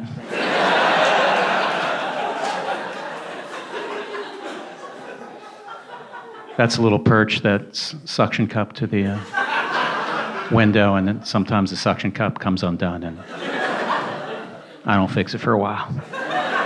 Her name's Michaeline. She's a foreign correspondent for Al Jazeera.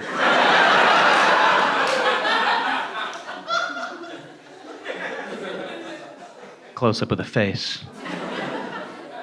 Here, let me show you.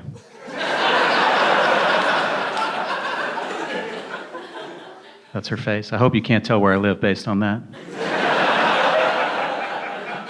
Now you're saying, Todd, how do we know that's really your cat? Boom. Same cat as you just looked at. That's me. Happy, miserable. Happy, miserable. Oh, that's me and Slash.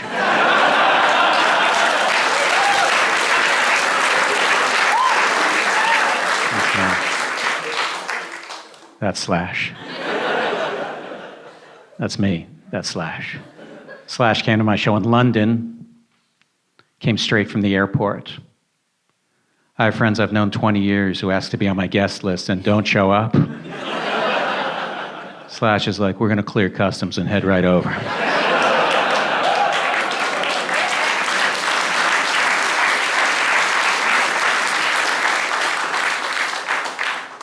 Oh, man. I can't show this one in New York because people get mad. I have a washer and dryer in my apartment. It's like I'm a celebrity. Of course I do.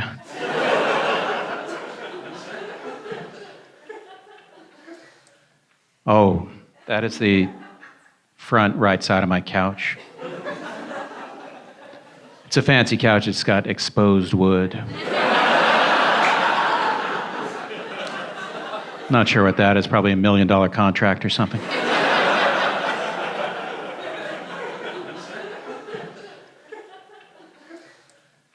That's the rear right of my couch. She's got more work to do on that one.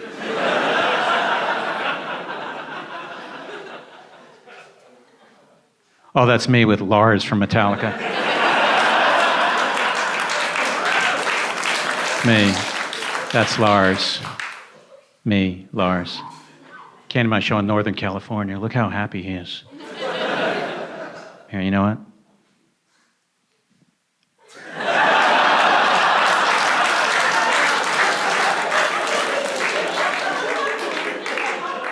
If you saw that guy walking down the street with that smile, you'd be like, did you just go to a Todd Barry show?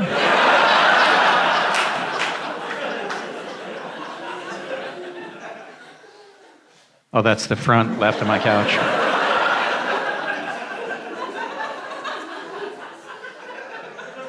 Someone came up to me after a show recently. She's like, you know, you should get scratching posts. Oh, I didn't know about scratching posts. You mean they have special posts that they oh my God. I have 13 scratching posts.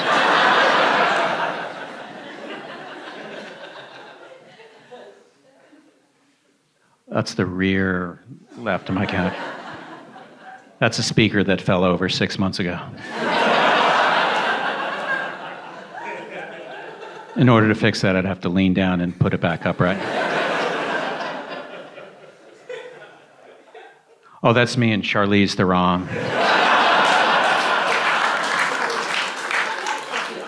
This is me giving a master class in how to play it cool. I'm not that old though, but sometimes I wonder like what the world's gonna be like when like millennials and Gen Z are like the senior citizens. I just think it's gonna be funny because like we're not gonna change. It's just gonna be hilarious. Just a bunch of 90-year-olds walking around with IVs like my NFT is lit. Like, people listening to music like put on WAP. It's just gonna be a new type of old person. It's gonna be funny, you know. And the world's gonna have to adapt to cater to old millennials. It's gonna be funny. Like, in 50 years, you might see commercials like it's a cane and a selfie stick. If you call right now, we'll give you 9 free sticks. People will still be talking about each other's social media. Like, you see the picture Sarah posted wishing Brad a happy birthday? She doesn't care it's his birthday. She's just showing off her new hip. Very transparent. We all know why you posted that. I think my least favorite thing about social media is like that narcissism of it. People just will post anything just to show themselves off. People love getting likes. People just love getting likes. I don't even think people would do certain things if they couldn't post about it. Like, I think if social media ceased to exist, I think there would be a 30% drop in marathon participation. Like, everyone in their 20s would be like, well, now what's the point in running if I can't post a photo of myself at the finish line drinking a craft beer to show everyone I'm as fun as I am fit. I get it though, you like attention for your accomplishments. So it feels good when like you do something good and like people know about it. That feels good, you know? So I think it actually would have been kind of annoying to maybe like do something impressive before technology and social media, because it would take people a while.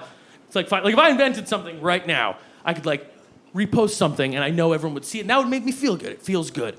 But if it was like 1930, and I was the one who just invented Scotch tape, pretty big deal. I bet I would run into people I know before they caught wind of my accomplishment. I'd just be standing there like, they don't know how amazing. I feel like I would just be steering every conversation towards tape so I could bring it up and impress them. I'd be insufferable. I'd be on a first date, she'd be like, I feel like we're really bonding. I'd be like, I know, it's like some sort of adhesive.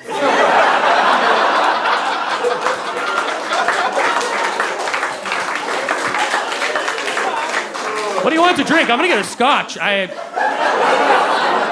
just get there early, rip her menu in half. She sits down, she's like, that's weird. I'm like, I actually have something. I mean, like, if I climbed Mount Everest before social media, I'd want everyone to know, but I want to brag about it. I'd just be finding terrible segues. People come up to me like, hi. I'd be like, you want to know what's hi?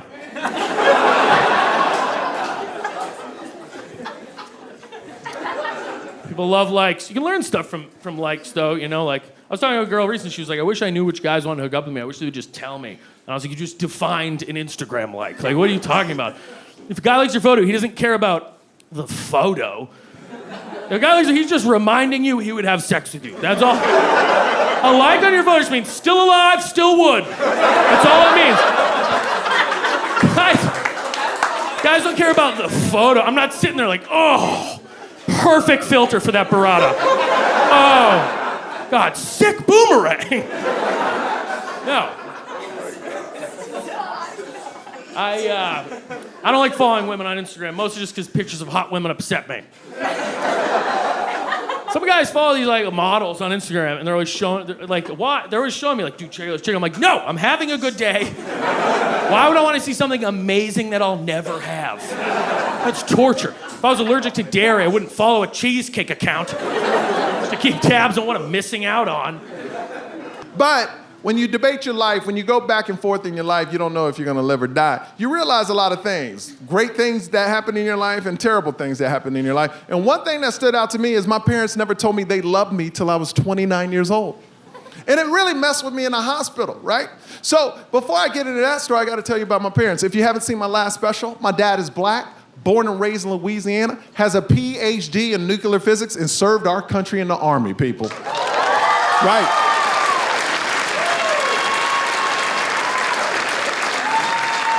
Now, in the last special, he was 75, now he's 78, and he hasn't changed. He's still black and has swag. He still walks around the house like this, you know what I mean? And he's always laughing like, yeah. And always pointing at random shit that's not there. Just like, Now, my mom, she was born and raised in Korea, South Side.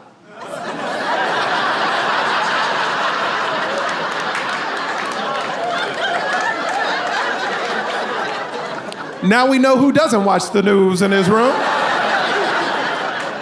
I said it in my last special, Blasian. It's tough having an Asian mom because if they think it, they say it, they have no filter. My mom just turned 70 and now all bets are off. She does not care. I never thought my mom could be worse. My mom won't even say people's names to me anymore because she would rather describe them to me. She calls me the other day and goes, you know what? I like your friend, he nice. I go, which one? She goes, fat boy, small feet. But I knew exactly who she was talking about. Because with my mom will say things that make you mad. She will say things that make you want to fight. But my mom really feels that she can say anything to anybody. Because it's a truth. Oh, you don't like truth? Why you mad? It's a truth. Do I lie? Do I lie?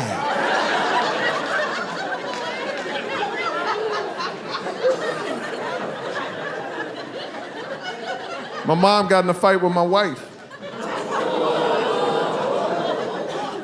Now, full transparency, my wife cooks like once every couple of, once.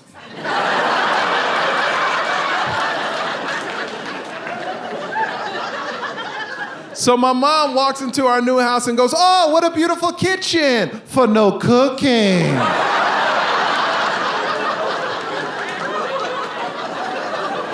I go, Mom, you can't say that in my house. Nuh-uh, not to my wife. She goes, why? It's a truth. You don't like truth? And then to me and my wife, she goes, do I lie? Do I lie? I look at my dad for help. He's like, walk away, son, walk away.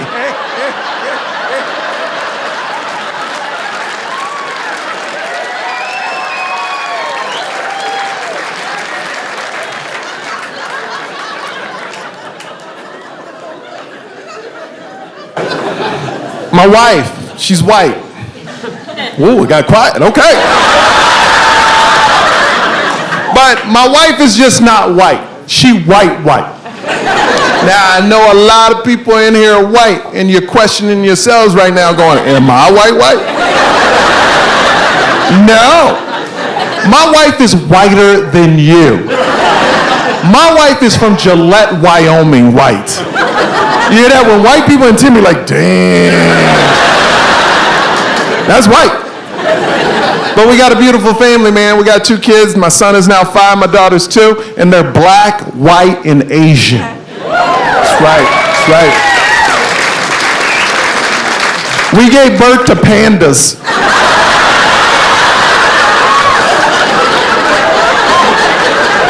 We call them Ling Ling and Sing Sing.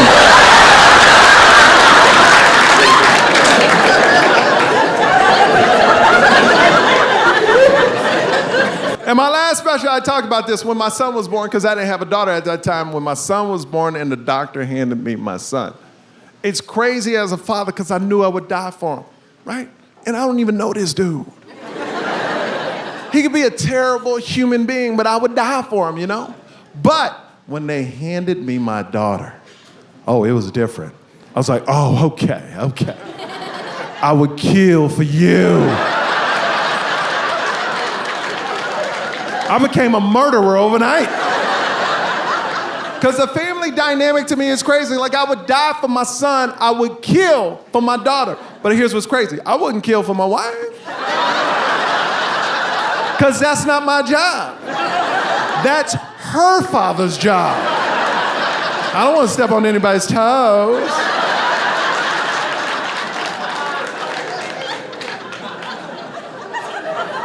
Because I love both of my kids the same. But the love is in different directions. My son, I want him to be able to take care of himself, be strong. But I know for the rest of my life, I'm going to protect my daughter. 100%. And what's the biggest threat to women? Men. Look at that. Men. So now I hate all men. I became a lesbian activist overnight. /murderer. I'm Ellen DeGeneres with a gun. Because every man's a threat to my daughter. Every single man eventually will be a threat to my daughter. I hate my son. Sometimes I hate my son. Why? Because he's a threat to my daughter. We all have baby cams and watching my kids play. My daughter's playing with her little toy. My son walks over and grabs the toy from her. I get so angry, but then my daughter grabs it back and I'm like, yeah, that's my baby girl. Right? Don't take no man's crap.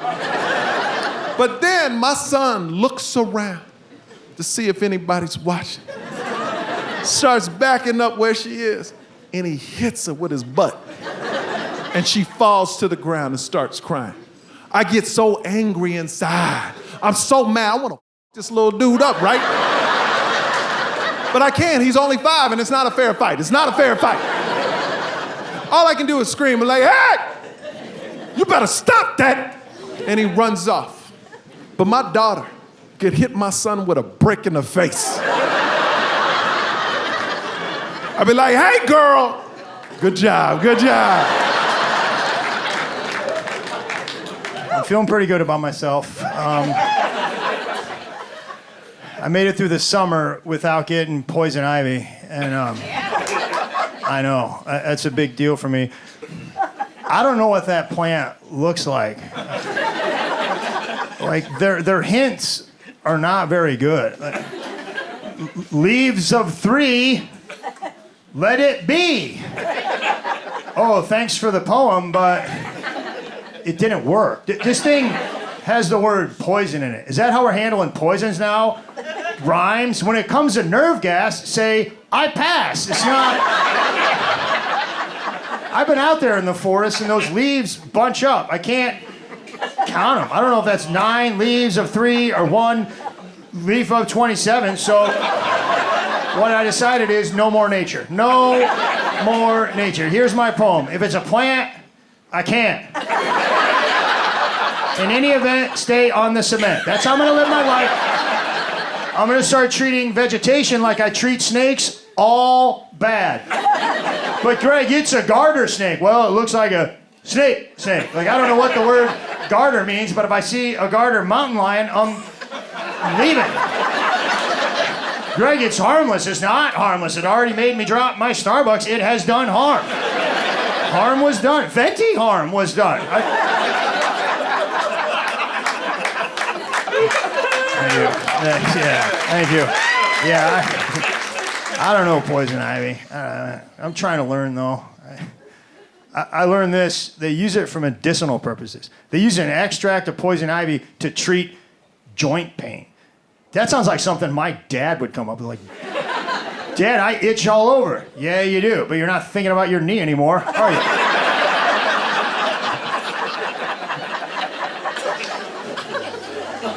There's a snake rhyme. You guys know about this? There's these 2 snakes.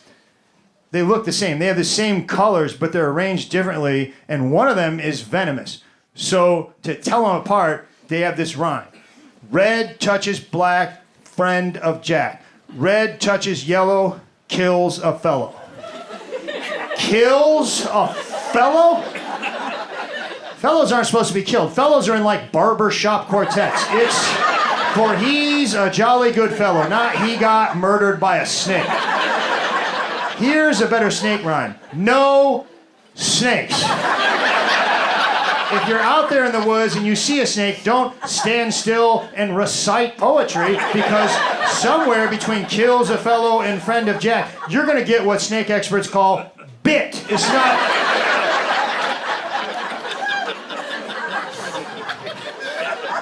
Snakes are horrible. They're terrible. Did you know this? If you cut a snake's head off, it can still bite you for up to 4 hours. That is true. And it's the same for clowns. Like, no, listen, no. If you see a clown head rolling around, you stay away. Like, you get, like, you don't, it might be a garter clown, but there's no rhyme. It's not like if his nose is red, you're dead. It's not.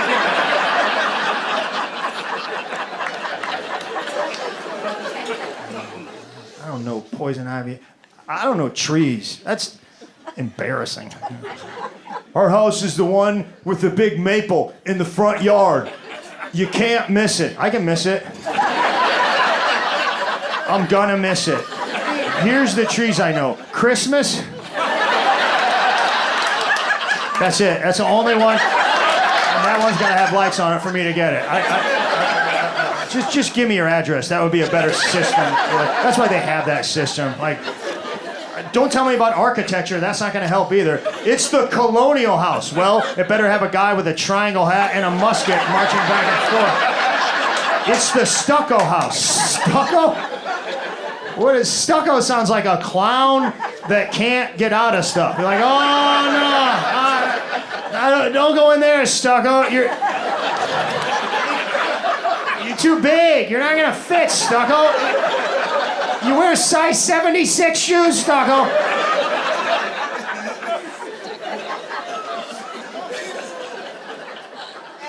All right, I've been up here for a while. I better get to it. I know why you guys came. Let's talk about Walgreens. It's an important issue. It's a complex issue, but there's a lot of sides, you know.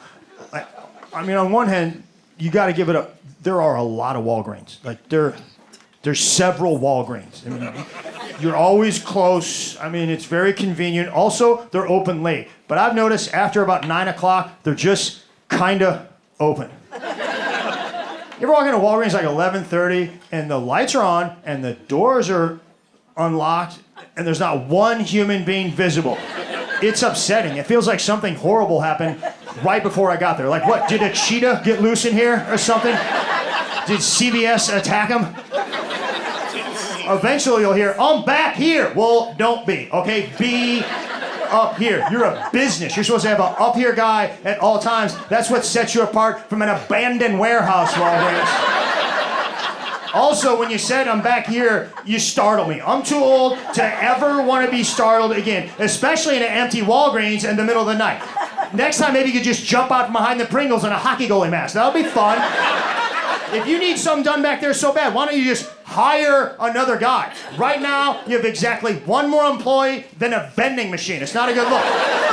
You're the number 27 company in the Fortune 500, and you have one guy. There's a lemonade stand in my neighborhood, 2 girls. They have double the employees as Walgreens. And listen, like, if you're working anywhere now, at Walgreens, anywhere, thank you. I mean, I appreciate you working. But let's face it, if you're the late night worker at Walgreens, you're not first string. Like, you're not their best guy, okay? And you're a little weird. That's why they put you on nights. And they know that. That's why they shouldn't make you do stuff back there. They should give you 2 simple jobs. Number 1, stand next to the register. Number 2, wear some article of clothing that says the word Walgreens on it. Because when I walk in, I want to know, you're the guy that works at Walgreens, not the guy that just shot the guy that works at Walgreens. Another thing, if you're a thief, if anybody in here is like a shoplifter, or you steal, I mean, I can see a couple of you. I can see it. I wasn't going to call you out, sir, but I mean, if you're a thief and you go to Walgreens at 11:30 at night and there's not one human being visible, take a couple of things. Like, just take some stuff. That's how we're going to get a permanent up here guy, is if you dirtbags start stealing late, they will staff up. Now, listen to me. Stealing is wrong. It's bad. If you don't steal, don't start. I'm just saying, if you happen to steal from Walgreens during the day, could you go a little bit later? Like, that, it's going to be better for you. You're going to get way more stuff, honestly. It's trick-or-treat in there after 11. Like, nobody's watching. And if you get in trouble, you're fine. Go in front of the judge and say, Your Honor, I walked in, there was not one human being visible. How was I supposed to know it was a store? It felt more like a place where you just take stuff. You know that take a penny, leave a penny thing? It felt like that, except for you take a lot of stuff and you leave it. You leave. You just leave. You leave. They're not good at night. I mean, they're better during the day. They're not killing it, but they're better. They're better. You go during the day, there's gonna be an up here guy. Okay, there's gonna be somebody next to the register, but one somebody. Okay, that line could get to like 7 people, still one. It's got to get to like 11, then they go, Chuck, we need you to come up front. Wait a minute, you had an extra guy back there the whole time?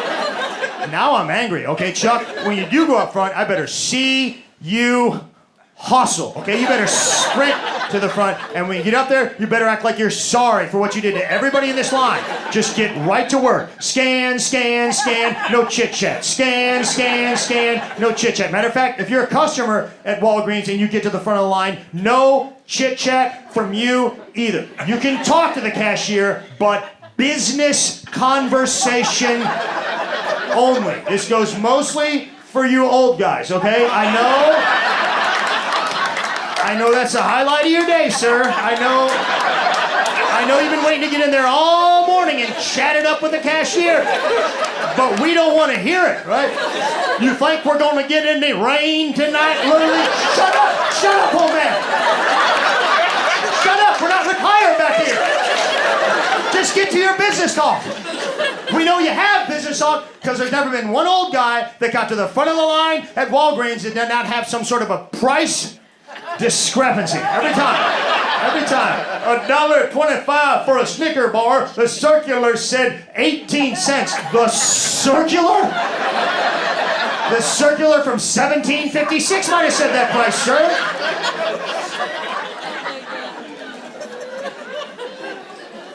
Also, when you walk into Walgreens, they have shopping carts. No. I have met your employees, and they cannot handle that kind of volume, right? Like I have seen them struggle with 2 items. Now we're going to encourage people to get 54. That's a bad idea. Everybody in this room knows the unwritten rule at Walgreens: whatever you can hold in your hand, that's how much you can buy. If you need more, you turn around, you go to Target. That's a Target trip. You don't bring a Target trip to Walgreens. And God forbid an old person gets their hands on one of those carts, they'll have to shut it down. Sorry guys, Walgreens is closed. Mort got a cart.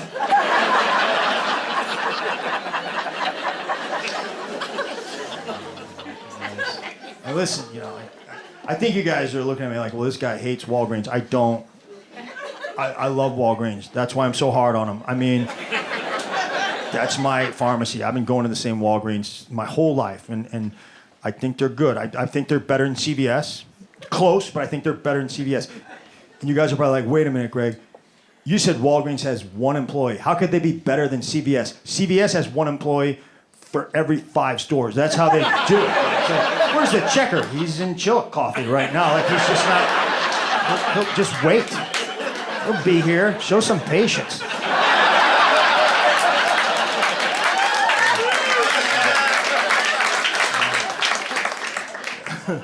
No, hey, listen, when I'm talking about Walgreens, I'm not talking about the pharmacy. I'm talking about regular Walgreens. Like, I don't think that's the same company. Like, I bet you the regular Walgreens workers are not allowed to talk to the pharmacy people. Like, yeah, don't look at them. They're better than us. Don't look at them.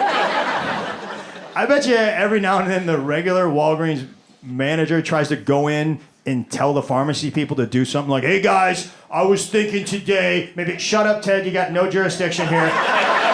Go sell pretzels. We're going to heal the sick.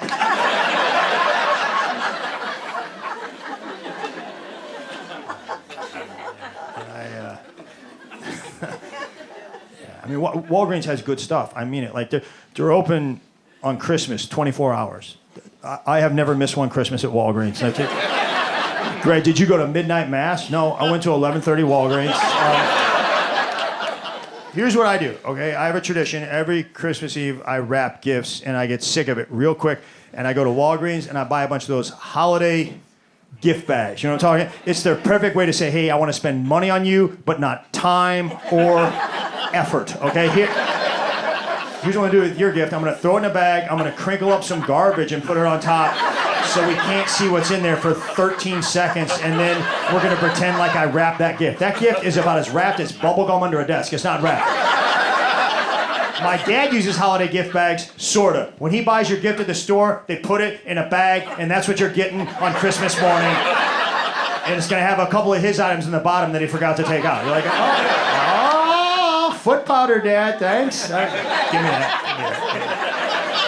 My grandma, Nano was the greatest gift wrapper in history. She wrapped our gifts in maps.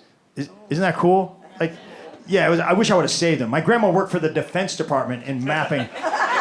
She did, and she would bring these maps home from the office. I don't know if she was supposed to do that, but she did, and it was great because I was like, oh, your grandma has wrapping paper with Snoopy's and Santa Clauses? That's cute. My grandma trusted me with strategic bombing locations in mainland China.